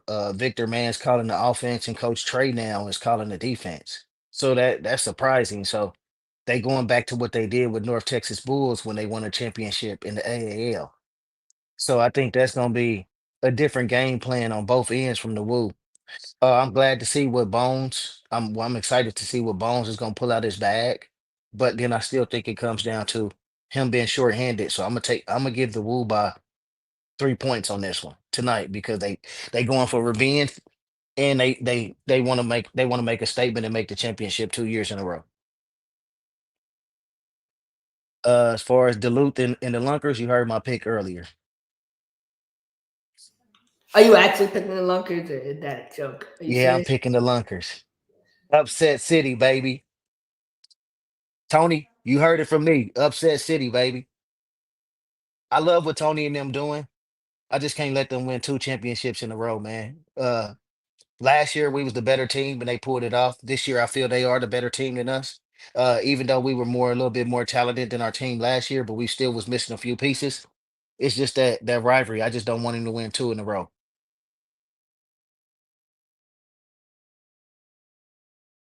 TJ, who you got winning both those games tonight? Well, man, Coach got me hyped up before when he was on, so I'm going to go with Duluth. And I feel the other game, it really is a coin toss to me. But I feel like since I am married to an Italian woman, I got to pick the wise guys. So. Yeah, for me, man, I think Tyus Jackson gets way too much credit. I think his defense is a fluke. They've been exposed multiple times this year. So don't talk to me about how the Woo have the best defense in the league. They're not even close to it. I think the Woo, my boy Bones, man, I'm so proud of Bones. Him coming in here, man, how we developed him as a player. We develop coaches too out here. So I'm glad that Bones was able to go and learn everything he he learned a lot here. He dealt with a lot of adversity. Certain games his play calling cost us, but I don't fault him for that. He won us a championship in 2021, and so I'm forever thankful, and I'm thankful that he was able to take those moments of adversity and turn them into learning opportunities, right? And so that's what we do. And so I'm thankful, and I hope you win a championship in the TAL, Bones. I really want to see you do it, man. Do it for us. Everything we talked about, do it for us. So I got Hot Springs winning by 5 points. And then oh man, this is crazy. I mean, we got plays here for a while too, so we're not just talking about coaches, you know. It is But hard to develop, Chris, when you're only there for a season. there's a lot of time to spend in the system. Bones is someone, he starts his off-season work early, so he starts in October. So he's ahead of the 8 ball. So he had a lot of time as a player and a coach. But in terms of Duluth and Ozark, man, I mean, I love how O'Neal calls it Kookamania. I think that's crazy. But I think Duluth is winning this football game, man. Honestly, Duluth, Tony will outcoach Cam, and I think Cam is coming towards the end of his career as a professional head coach. And I hate to say that, but he's so focused on the high school side, I don't think he can continue to do the professional side. I didn't think he was. I thought he would be a great D coordinator for the program, but just not the head coach because he coaches the high school team there. He coaches the semi-pro team there. It's just too much on his plate to really be fully engaged on that. And for them to have one of the, I feel like they have the best front office program out of any of our TAL teams with the backing and the support. So I do think Cam get out coached tonight, but I'm just hoping that Coach Lee and his supporting staff, because they got like 10 coaches damn near, I think. I hope they help and put something together to upset Duluth. But Tony and them, I know they gonna go out and do what they do every week. If he does lose tonight in Ozarks, do you think they make a change at head coach? And who do you see them hiring for that position? I don't know, because that owner is hard to gauge. He the GM, they fired their GM after last season. I don't even know who the new GM is. So you just those teams like that, they don't try to pick the best coach. They pick what's comfortable for them. And I think that's where they go wrong. They gonna always be a good team, but for them to even win, they got to bring in a real good coach in Springfield because you have all the amenities. You got great housing. You got a big town. Bass Pro Sports Shops is founded there. It's a lot of stuff to do there. And you need the right coach with the right attitude. It was crazy to see Speedy leave there. Speedy was there for like a week and then he left and went to Duluth. That was wild. Like y'all lost a big asset, and it's probably because him and Cam couldn't work with each other because sometimes you got some guys who feel they the smartest in the room. TJ, I'm going to put you on the spot here. What TAL franchises do you believe have the resources to move to the IFL in 2026 or 2027? Can I answer that too? I would say Duluth and Springfield are the only two. The Goats, I love them, but we just don't have the backing to financially be able to play in the IFL or the NAL. Our actual other GM doesn't really know the game like that to be able to. I think they more so about they look at it like he came from Major League Baseball, so he has that aspect. It's all about entertainment in the front office instead of about the game and the players. So Springfield has the money, the backing to do it. Duluth has the money and the backing to do it. The lead owns the Wise Guys and Eclair, and they did own the goats as well. So it's kind of hard for three lead on teams to move up.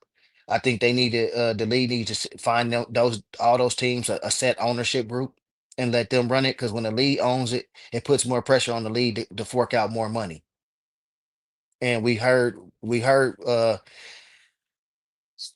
that Wise Guys was having money problems during the season. We've heard Eclair had problems up there. You said Tay is struggling up there with financially. So You see the strain it is putting on these coaches, and that's probably why they the only coaches there. They don't have enough funds to hire other coaches to help them.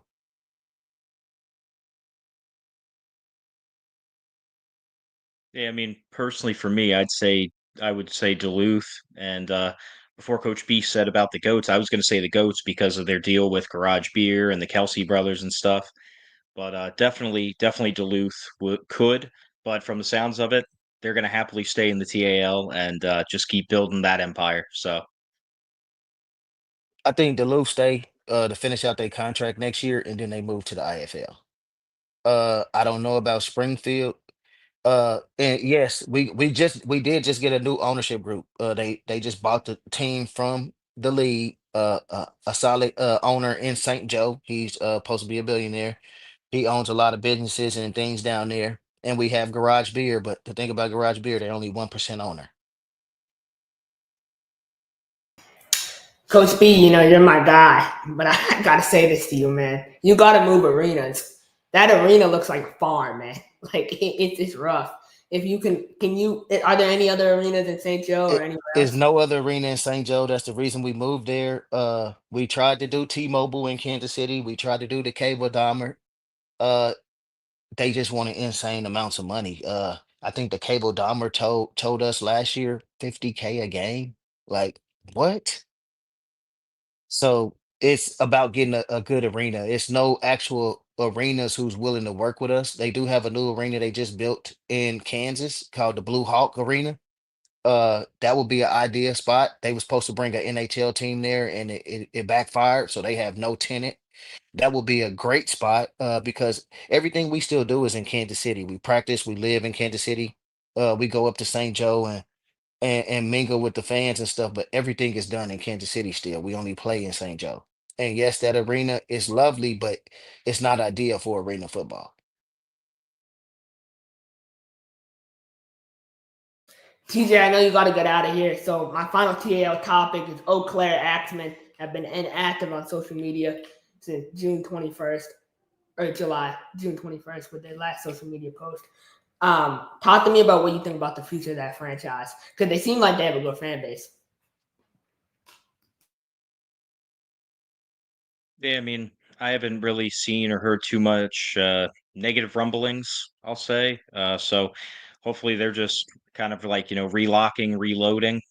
You know, really in any league, anything else. I mean, even, we make a lot of jokes, towards Krish about the Pirates and everything, but I want no team to go under. I want every team to last and thrive. So I'm forever on the optimistic side of things when it comes to that kind of thing. Hopefully, they're just again relocking, reloading, or maybe switching up their social media presence so they put it on pause for a minute. But yeah, I'll always remain hopeful because I just love the overall sport. I don't want to see any teams fail.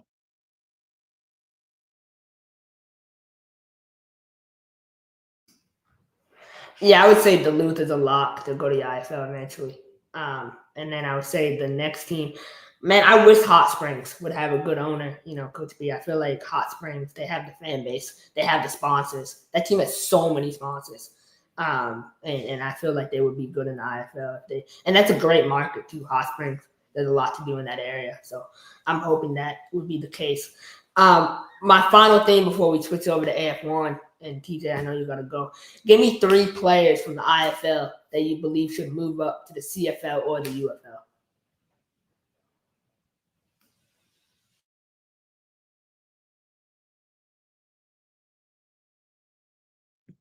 I don't know if I could honestly narrow it down to 3 men. There's a lot of deserving players, really, in all the leagues that should be an opportunity to go up. Uh, I think I'm going to make just a big blanket answer, and it's going to be from a football coaching mindset. Any DB that covers a motion man receiver already has the footwork for the CFL. They already know how to cover a guy coming at them full speed. They already know distancing and how to read the hips, everything else like that. So I would say basically any DB that has moderate to great success in in the IFL or any arena with the motion man receiver should probably be given a look in the CFL because that is a direct play comparison.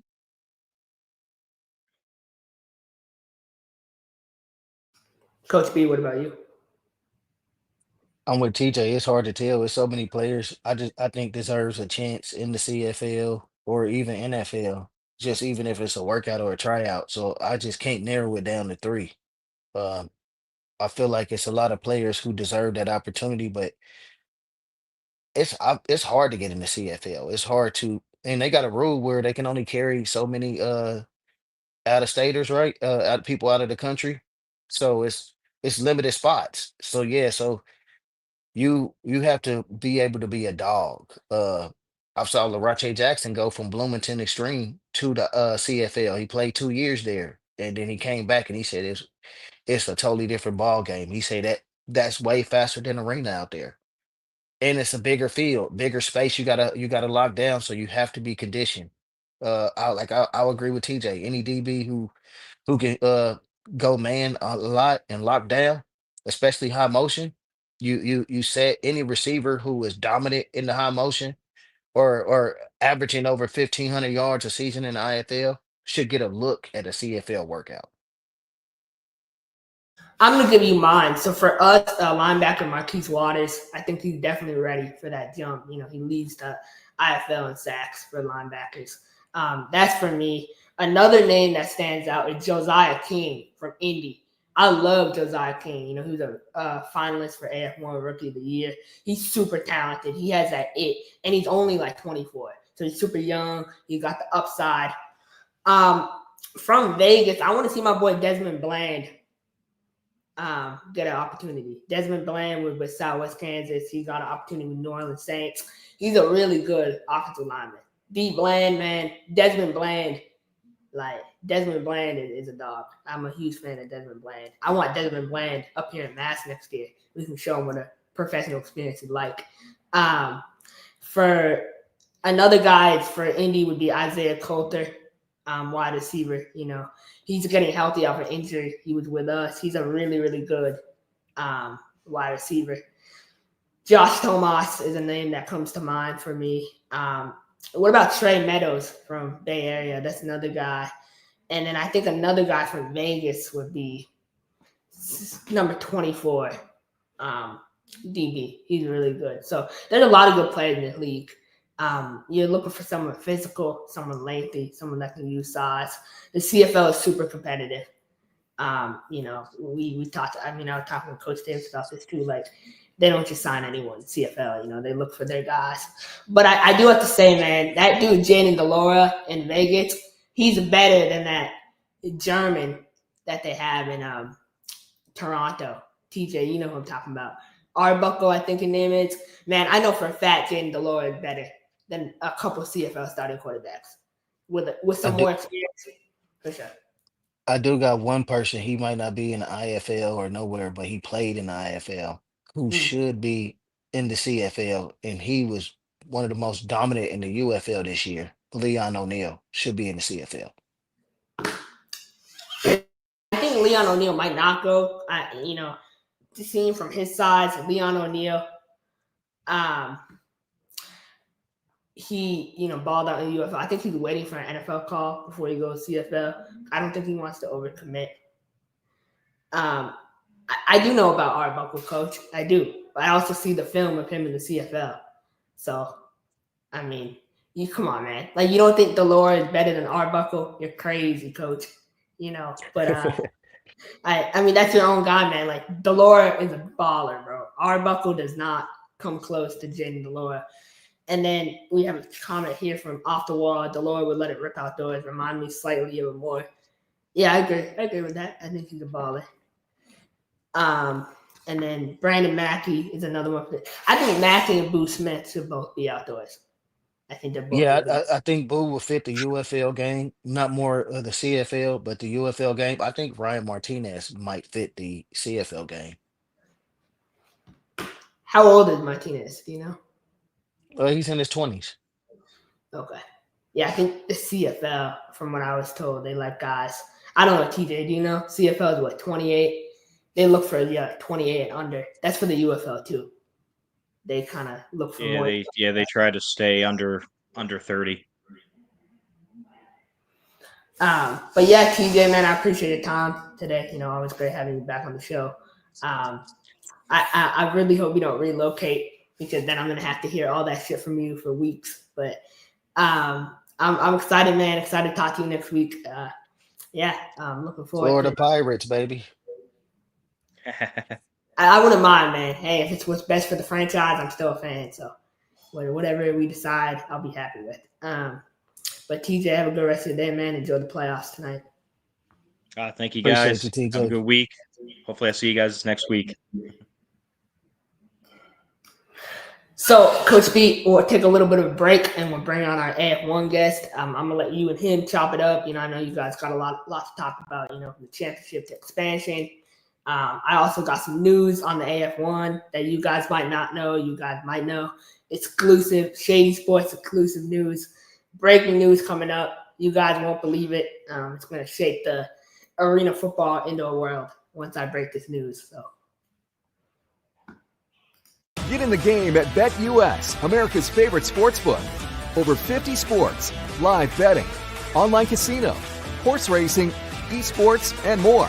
Start now and enjoy easy deposits, fastest payouts, and the biggest bonuses. And for over 25 years, BetUS is a name you can trust.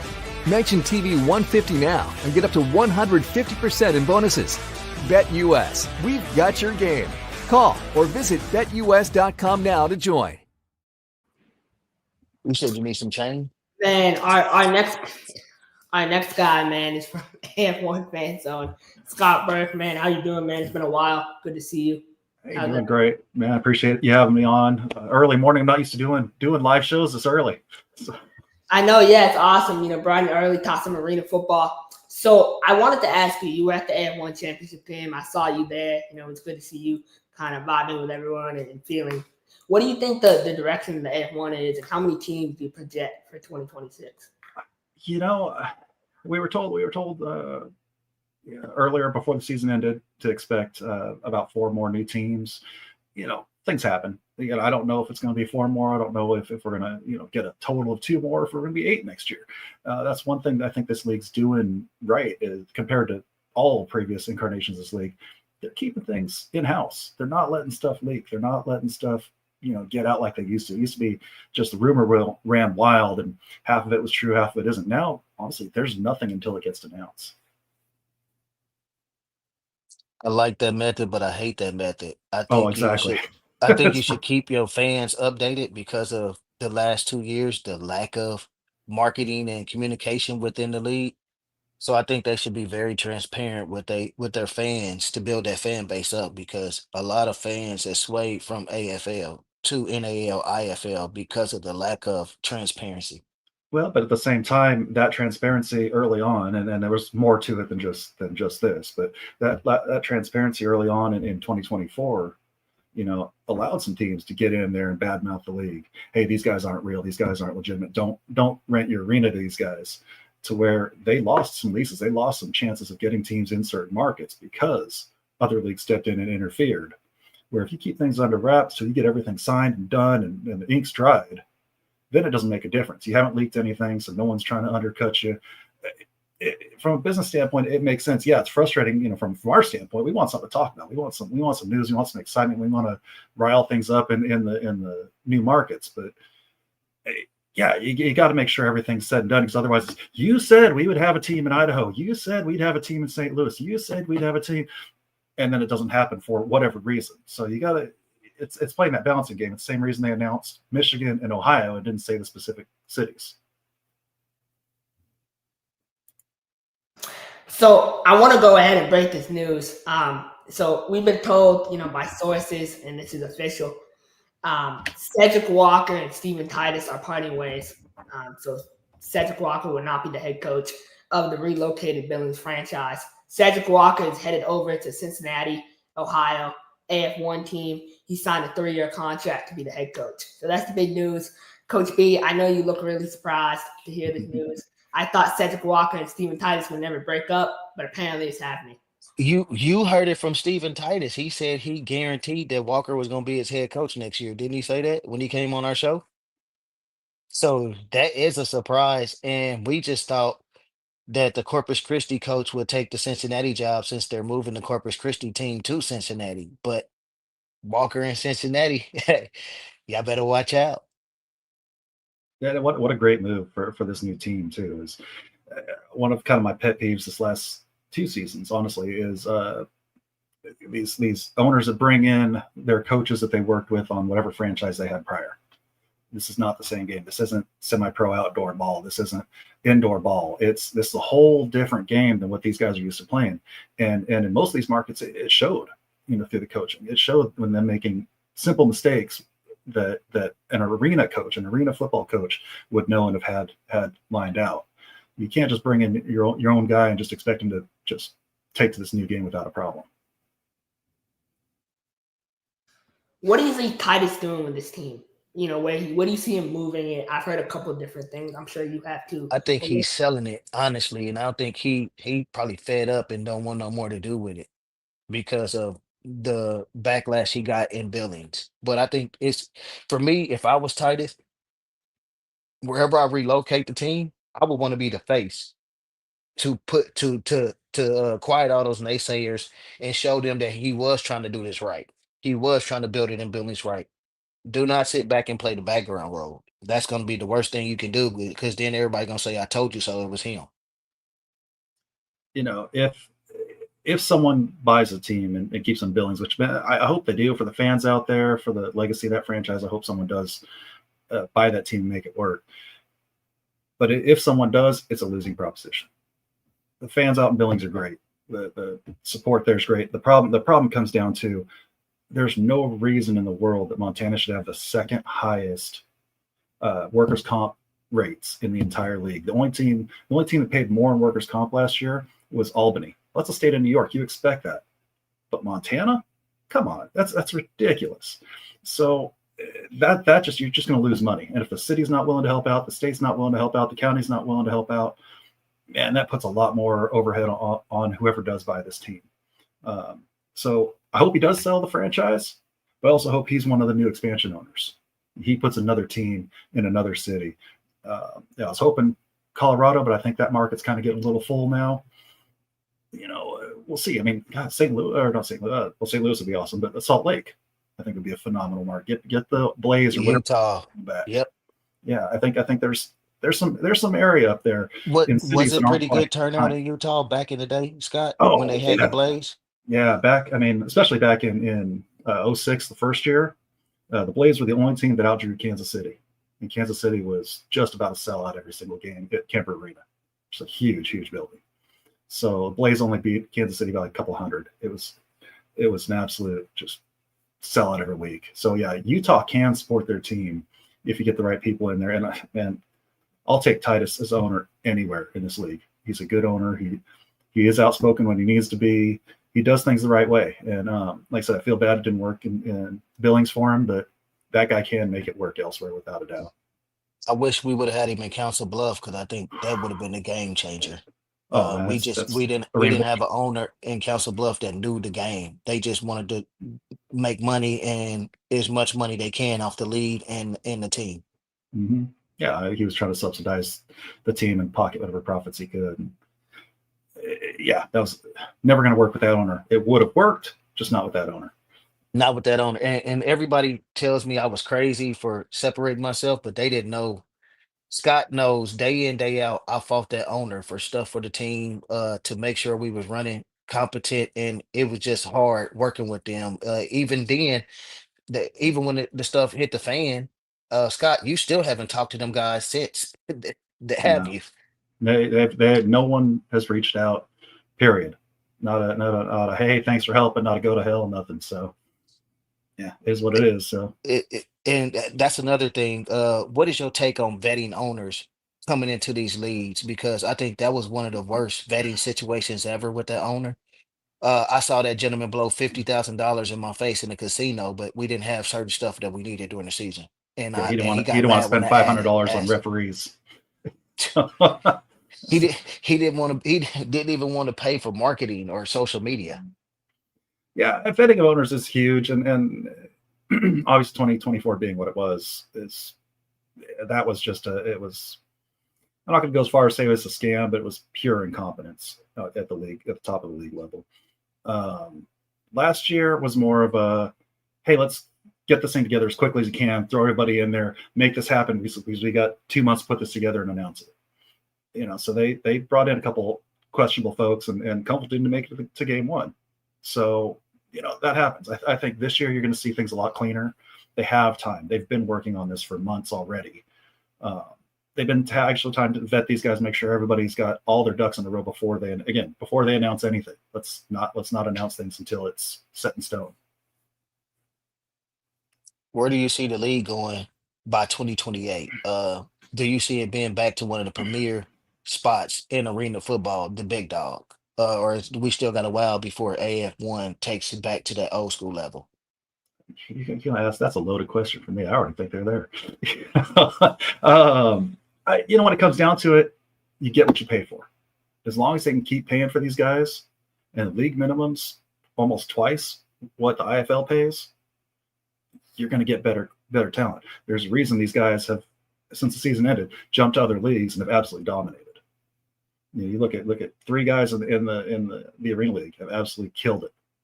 You look at Castronova in the IFL, absolutely killing it. Each week, his stats are getting better, and his last week was against one of the best teams in the league.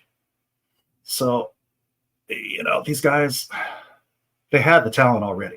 And I said, the more you pay, the better your talent's going to be. That's just all it comes down to.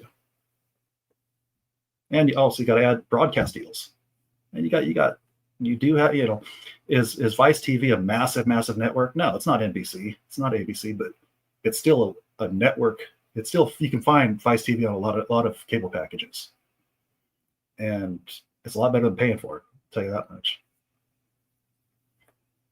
That's the only thing I hate about the IFL. You have to pay for a subscription, and they're losing their fan base with that. I think the TAL, the AF1, and the NAL jumped numbers on streaming this year because of that. Mm-hmm. What do you think is the best recipe for leads? Do they need to go out and get big broadcasting deals, or it's better to get streaming deals and branch it out across all platforms of the league teams in each city, try to get their own deal? I definitely say let's not do the individual. I mean, if individual cities can get on local TV, that's awesome. They should absolutely do that. But I think you need to have a central place where all your league games can be found. And YouTube is great. Everyone has access to YouTube, but you run into a whole lot of monetization issues when you start talking about the music played in the arenas. They start blocking that out, killing your monetization. They got to find a platform that you can actually keep your entire broadcast up. When I streamed the Rampages preseason game, I streamed that live, man. I spent 2 days deleting pieces of the audio because it kept getting strike. I had to mute portions of the video just to make sure I could keep that stream up. And that's what you're going to run into if you stay on YouTube. That's where, again, this is where the AF1 did stuff right. They got on Evergreen. Evergreen has their own set of rules. They can stream whatever they want. They can do what they need to do, and they're totally covered. That's the beauty of that. When you guys hear, another thing, like sources have told us that Salina is in deep talks with the NAL, right, to make that move over. Can the AF1 really recover from losing a franchise like Salina? And if you were the AF1, would you approach the NAL about possible business? Oh boy. Personally, I wouldn't go to the NAL. I think there's a huge difference. NAL's very talented athletes, but it's not the same level. They do a lot of things right, but again, it's still not the same level. Everybody says, hey, the top league is the most stable league, which isn't totally true, but the NAL's shown anything but stability. You've got 2 franchises in there that are phenomenal. They've been around forever, but have bounced around like pinball to league to league to league to league in their history. So other than that, the rest of the league is transient. You never know what's going to happen with that league. For the Kansas teams, if they move to the NAL, man, I get it. I can't fault them for it. It's a nice little regional league. It's a good fit. Coach O, great coach, phenomenal coach. He is more suited for the indoor game. I think same thing in Southwest Kansas. Like you got a coach there that's more suited for the indoor game than the arena game. I would not feel bad for them or the league if they end up moving. I think it might actually be best for everybody involved. Now that being said, if they do move, then the AF1 has a lot of work to do. They got to at least get up to that 8 teams they had this last season. So they've got to bring in a couple more. But yeah, no, if I was AF1, I wouldn't reach out to the NALs. And it's just a different game, different personalities, different things all together. And I don't know that it benefits anybody at that point.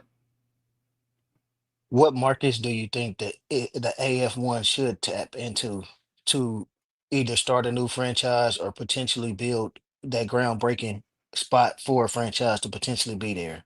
Is it a few markets that just needs a football program that you figure would do well and benefit geographically? So, Cincinnati, I think, is a great market. I think I might have looked more towards Toledo, but Cincinnati's a great market. It's funny when they first announced, I'm like, well, Cincinnati doesn't have anything except the Bengals. I totally forgot about the Reds. I forgot they existed altogether. I think that's kind of most of the country kind of forgets about the Reds half the time. But I think Cincinnati's a great market. I think Toledo would have been one. I think it's too close to do those back to back. St. Louis is begging for stuff. And I'm a little biased since I just recently moved out here. I'd love to have a local team, but seeing the way they adopted the Battlehawks, that's the only profitable team in the UFL. This city's so desperate to prove themselves as a football city. They'll support anything as long as it's well run. I'd love to say let's get a team like out in Sacramento. Let's get a team. Reality is California's not affordable. I don't know how Bay Area does it. I don't know how San Diego does it. California's just not affordable on multiple levels. So unfortunately, you got to kind of stay away from that. I do think there's something to being in the backyard of some of these other teams. Council Bluffs, I think it would have been real interesting to be going up against the Beef. They talked about the Bandits out in the Phoenix area. I think there's something to be said about that. If you get a team out on the east side of Phoenix, where the Rattlers are on the west side, I think there's something to be said about that. I think there's that competition breeds success. So I don't think it would hurt to have a second team in some of those markets. Ideally, I'd love to see Colorado. I think Colorado could support and has supported this game in the past. And then maybe something down to the south, like a Alabama, like they used to have, or Tennessee. Some more stuff down in Tennessee, maybe in Memphis or Georgia. So somewhere in the Carolinas, somewhere in the South. I think the South in general obviously Florida. Florida's always been a huge arena area, so any teams down there would be great. I think you hinted on it. I think some markets just come to mind. Tampa, obviously, Tampa, Florida. Mm-hmm. Tallahassee, I would love to see a team in Tallahassee. Portland, Oregon, another team in Oregon would be great. Tacoma, Washington, another market. Hartford, Connecticut, it's outside of the box, but they've had minor league sport teams in the past that have done great there. So, and that's a great community to take advantage of. You could have a rivalry with Albany. My concern though, Scott, is you see, is there such thing as having too many new expansion teams for these leagues? We haven't heard anything about the Michigan team yet, and for me, it's kind of late in the game, right? It's already August. We don't know about the Michigan team. We don't know about the Cincinnati team. Are you concerned about that the league can really be viable with this many new teams? No, honestly, not at all. Here in Kansas City, when we got the brigade, it was announced in, I want to say, late October. Now, and that was for a season that started the week after the Super Bowl. So, with the right ownership, it can be done. It can absolutely be done. And I don't think there is a limit to how many. Because you can't expand to X amount of teams. You can expand to 100 teams if you've got all the right owners. It's all about your ownership. I say a lot, there's no such thing as a bad market, only bad ownership. Again, look at Council Bluffs. Could have been successful with the right owner. Without a doubt. Market. That team was loaded. There's not a doubt in my mind. They go into at least the playoffs undefeated. Can't nobody out recruit me. Yeah, y'all with nobody out recruit me. I guarantee if you put my Iowa Rampage roster against your Mass Pirates, we would have killed y'all. Oh yeah. I don't know. I think Coach Davis had you beat. I'm sorry, Coach. No, honestly, that I team learned from would have Davis though. that team would have stuck up against any the fight for the top three between Billings, Iowa, and Albany that year would have been ridiculous. And the way the schedule panned out, they wouldn't have played either one of those teams and would have gone into the playoffs undefeated. Like But I'll stake everything but on that goes to show though, Scott, you got to realize though, I had a full off season to build that. my and I built that program from the ground up. From the front, I hired my own front office staff, I hired my own coaching staff, and then I even was able to hire a scouting department to help me recruit players. So Well, we did it. and We had time. then again, that goes to just because things aren't being announced doesn't mean things aren't happening. They could already have 6 teams lined up to be announced, and the coaches are already working on things. And there's also only so much you can work on right now while other leagues are still doing their business. You really don't want to be reaching out to teams in the middle of playoffs going, "Hey, we want your guy," as soon as it's over, which other teams did do this season. You saw how quickly some of these guys jumped ship to another league. You don't want to do that. You want to do things the right way. You want to do things above board, and wait till the season's over, and reach out and say, "Hey, we want you here. We'll get you down here tomorrow." There's only so much you can do recruiting player wise right now. But yeah, that just like I said, just because it hasn't been announced, just because it hasn't been leaked, doesn't mean it's not happening. That's kind of the biggest thing to take away. Another thing too, we got to start going into markets with newer, up to date arenas. Like Nashville having a problem, their arena is older, but when they go to Clarksville, he said it's way newer, it's easier to manage. You cutting your cost on game day, staffing and all that when you get a new arena like that. Even in Council Bluff, that arena was so up to date and newer, it just fit arena football. So you got to pick a city that has an arena that's up to date and willing to work with you too. Because, like I said, we talked about this, Scott, Cable Dahmer. Only reason they give you those FU prices is because we had 3 teams come in and leave within a year or two. Arenas get tired of It's that. not worth the risk. Are they going to get their rent paid? If not, hey, we're going to charge you right up front, get as much as possible out of you, because when you bail after 2 games, at least we got our share. That's all that is. And no shade to the goats. I love the goats. I love the guys running it. That arena, man, those end zones are what, 3 yards deep? Like, I mean, you can't play the game properly in that. It's tough. Truth be told, only Duluth and the Lunkers have the actual size field. Every other team field is short because our end zones are either shorter or the sidelines are shorter. So it's kind of hard. And wildly enough, the Lunkers, man, that building's too big. and they could bring the seats all the way down, and they don't. Like, I don't understand that. That's the one thing that hurts me about the TALs. Man, bring those seats down. You're saying that you're going to be a fan interactive, fan involved, but you can't let the fans get close to the action. None of the arenas, as far as I know, none of the arenas have seats go all the way down to the wall. You got to have at least one section. We'll wrap up the show here. My final question for you, Scott, is you see the Beaumont Renegades, right? They're a free agent currently. Would you accept them in the league, and do you think it would be a good fit? From what I've seen, not yet. I think they're building on something. I think they're doing some things right. I don't know that I've seen the support out of them yet to upgrade them to another league. Same thing with IFL. So IFL, I wouldn't at this point. I wouldn't do it. AF1, I wouldn't do it. I think the NAL is actually the perfect spot for them. So it's kind of disappointing to see them go.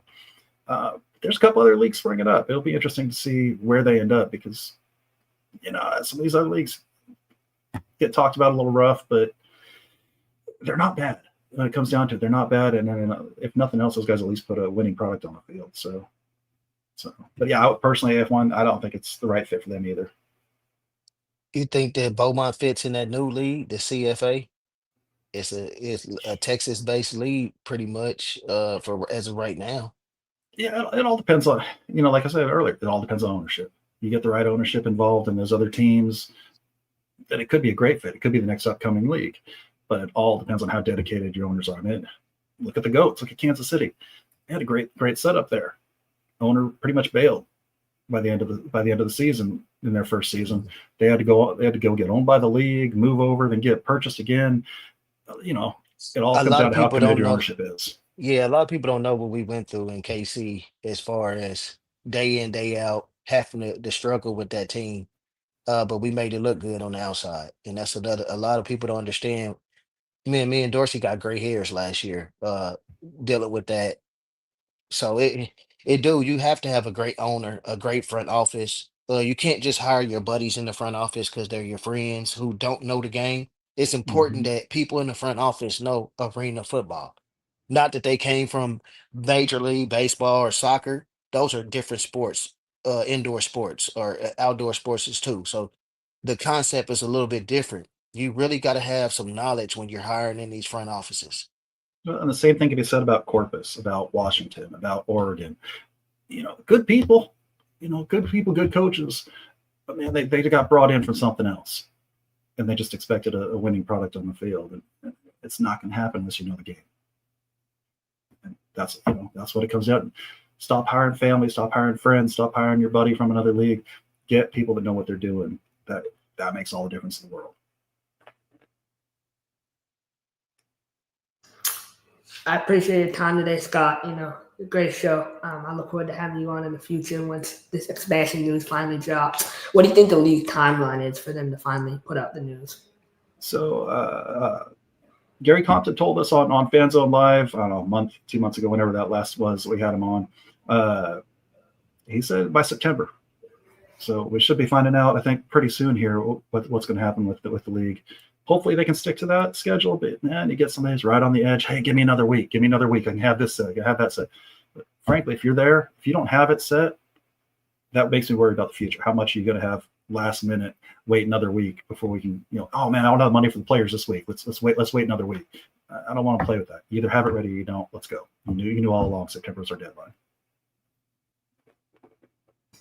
I appreciate your time. Do you have any final messages or anything you want to say before you head out?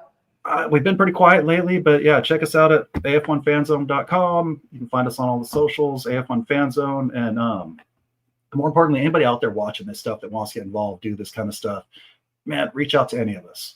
We'll all be willing to help you out, get you set up, get you the contacts to do this kind of thing, or write or do photographs of the games. We got enough people, enough resources. Let's build this. Grassroots marketing is how these leagues survive and thrive. So we need the fans that have a passion, that want to get involved. Reach out to any of us, whether it's AF1, you can reach out to me or Krish or Coach B or any of these leagues that you follow. Reach out to these guys. We will get you set up with folks.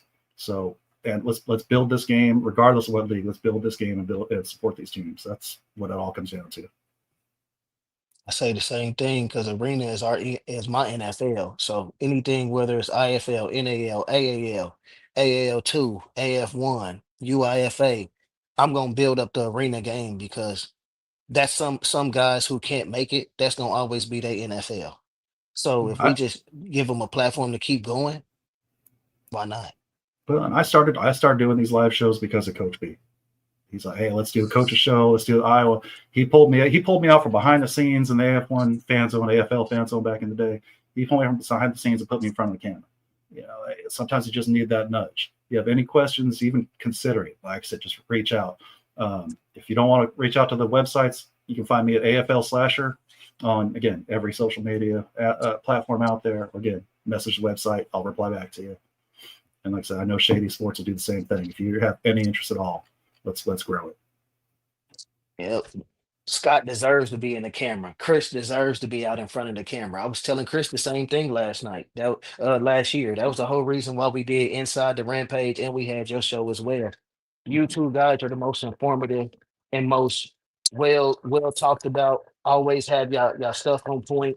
And when it comes to the game of arena football, y'all not gonna sugarcoat it. You're gonna shoot straight and y'all gonna make sure what's best for arena or indoor football is the hand that pass. So I feel like you guys are the people that they should be coming to and kind of talk to get into this game. And I think we don't have enough fan insight or people speaking up on arena football like they do on NFL or all these other sports. If we had more insights from the fans, the owners and the coaches would listen a little bit more. And they're paying attention. I guarantee they're watching. So, but yeah, thanks for having me on, guys. I really appreciate it. And yeah, anytime you want, just give me a shout. I'll be happy to jump on. Definitely look forward to having you on soon. Take care. Coach B, man, we got a couple comments here. We'll clarify this off camera. Delora the stud, and then start packing. The only thing I'm packing is this belt, man. That's the only thing I'm packing. Hey, get your bag ready to move to Florida, bro. I'm not gonna even show this comment on screen because I don't know. And then I agree with these picks to move. No, I like what Scott said at the end, Coach, about getting content creators. Like, for me, like, I'm young, I'm a prince learning how to be a king, right? And so everything I learned, and I take in, I learn a lot of info from guys like Coach Davis and stuff. And so it's only going to make me better long term. So, it's exciting. I think there's a lot of good resources in the industry for people that want to get started, and they should get started, because your voice matters. And it's important for, like you said, owners and coaches to know, like, what the word is. But enjoy the playoffs today, Coach. You got any final things before? I got one question for you. Yeah. Where do you see any of these leagues merging in the next year or two? That's the first question. Second question, what have you heard about the new AAL, and do you think it's going to be successful? Yeah, so I was going to leave that for next week because Shady has a lot of good insight on the AAL and kind of what they're doing with that league. It doesn't make sense to me. We have too many football leagues, honestly. We have too many football leagues. Honestly, Coach Davis, I'm going to have to agree with you on this, man. AAL, AIF, like, just too many, man. The AIF needs to shut down. I mean, that's just that's not even a league. That's one guy, and he owns 3 teams. The AAL, I think, has potential, but it will be a really small 4 to 5 team league looking to save money. So I'm going to hold that for next week, and we'll talk about that more next week, Coach. We'll get some more info on that. But apparently, I feel the AIF, the UIFA, the AAL, all those should join one league. I don't think the UIFA is a professional league, Coach. Don't? I know you pay guys with the power, but overall, I mean, I don't think across the board. Like Ohio Blitz. No, every Ohio Blitz plays. Everybody in the league now has to pay players. That's a league rule. I would be interested to see how that works out financially, because I know a lot of these teams play in smaller arenas, Yeah. and they generate Well, income. the pay, I'm gonna tell you right now, the pay goes from $100 to $300.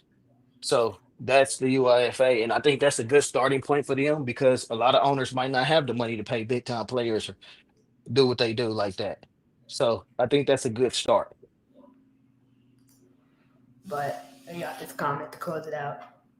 When I said 200, I meant 200,000. But yeah, definitely you won't be seeing me, man. I ain't giving any money away. I'm winning. I'm hitting big tonight, man. I'm gonna put together a little parlay. Bay Area -4.5. I might play the alternate spread as well, -7.5. But it's gonna be a fun night, Coach. I look forward to. I hope y'all can pull it out. But I feel confident. Like, I'm never wrong. I never miss. So give me Bay Area. You saw Scott's comment. Scott said he think all those NAL, AAL, UIFA, all those leagues should have conferences and make one regional league and then work their way up to the IFL and AF1. I agree. I think you'll see Playblow, they announced they're joining the NAL yesterday. That's a good market, and I think they can build it up long term. Shady will talk about that more too because he was at the press conference. But I still think if they can grow these leagues like regionally, like what Scott said, the problem is that's why we might move to Florida. It's because we don't have any regional teams to play. We're spending so much money on travel, right? And so if they move, it would make sense money-wise, right? We would have Jacksonville, Tulsa, all these teams, and then another Florida team might join as well. That's crazy. I did say 40, but I didn't know Ramon Atkins was hurt. So if he was healthy, I feel comfortable that my boy would have hit that. Also, Cyber early sucks, so that doesn't help too. And then never. I'm mostly, I would say I'm 90% accurate with everything I say. And I can go back and I can check that. But no, I appreciate everyone tuning in, man. We peaked at 100 viewers today. Obviously, Shady was out, but we'll get him back next week. He's on a little vacation as usual. But it was a fun show. I enjoy everyone tuning in. I look forward to the playoffs tonight. It's going to be a lot of good playoff games. Pay the $10 and support the IFL. $10 for 6 games is totally worth it for me. So I'll definitely be tuning in. Did Pueblo announce their head coach? No, but I think they already have someone. They already got someone, and I think we'll talk about that later. But nah, man. Hey, have a good rest of your time, man. Enjoy the playoffs tonight. TAL playoffs, IFL playoffs. We got 3 games today, 2 games tomorrow, and 1 game on Monday. So it's going to be a full weekend full of football, and I look forward to coming on next week. Let's go, Coach Davis. I'm excited to talk about the Bay Area Arizona Conference Championship as well as the Quad City Green Bay Conference Championship. And then we'll be talking about the TAL Championship, the Hot Springs Wise Guys versus the Duluth Harbor Monsters. So it's going to be fun. Well, you confident today, ain't you? You got your bucket hat I ain't on. never miss, man. Come on, man. I'm a prince studying to be a king. So I'm going through that phase right now. So I'm never wrong. I never miss. And I got receipts to prove it. See y'all next week. I'm a game changer.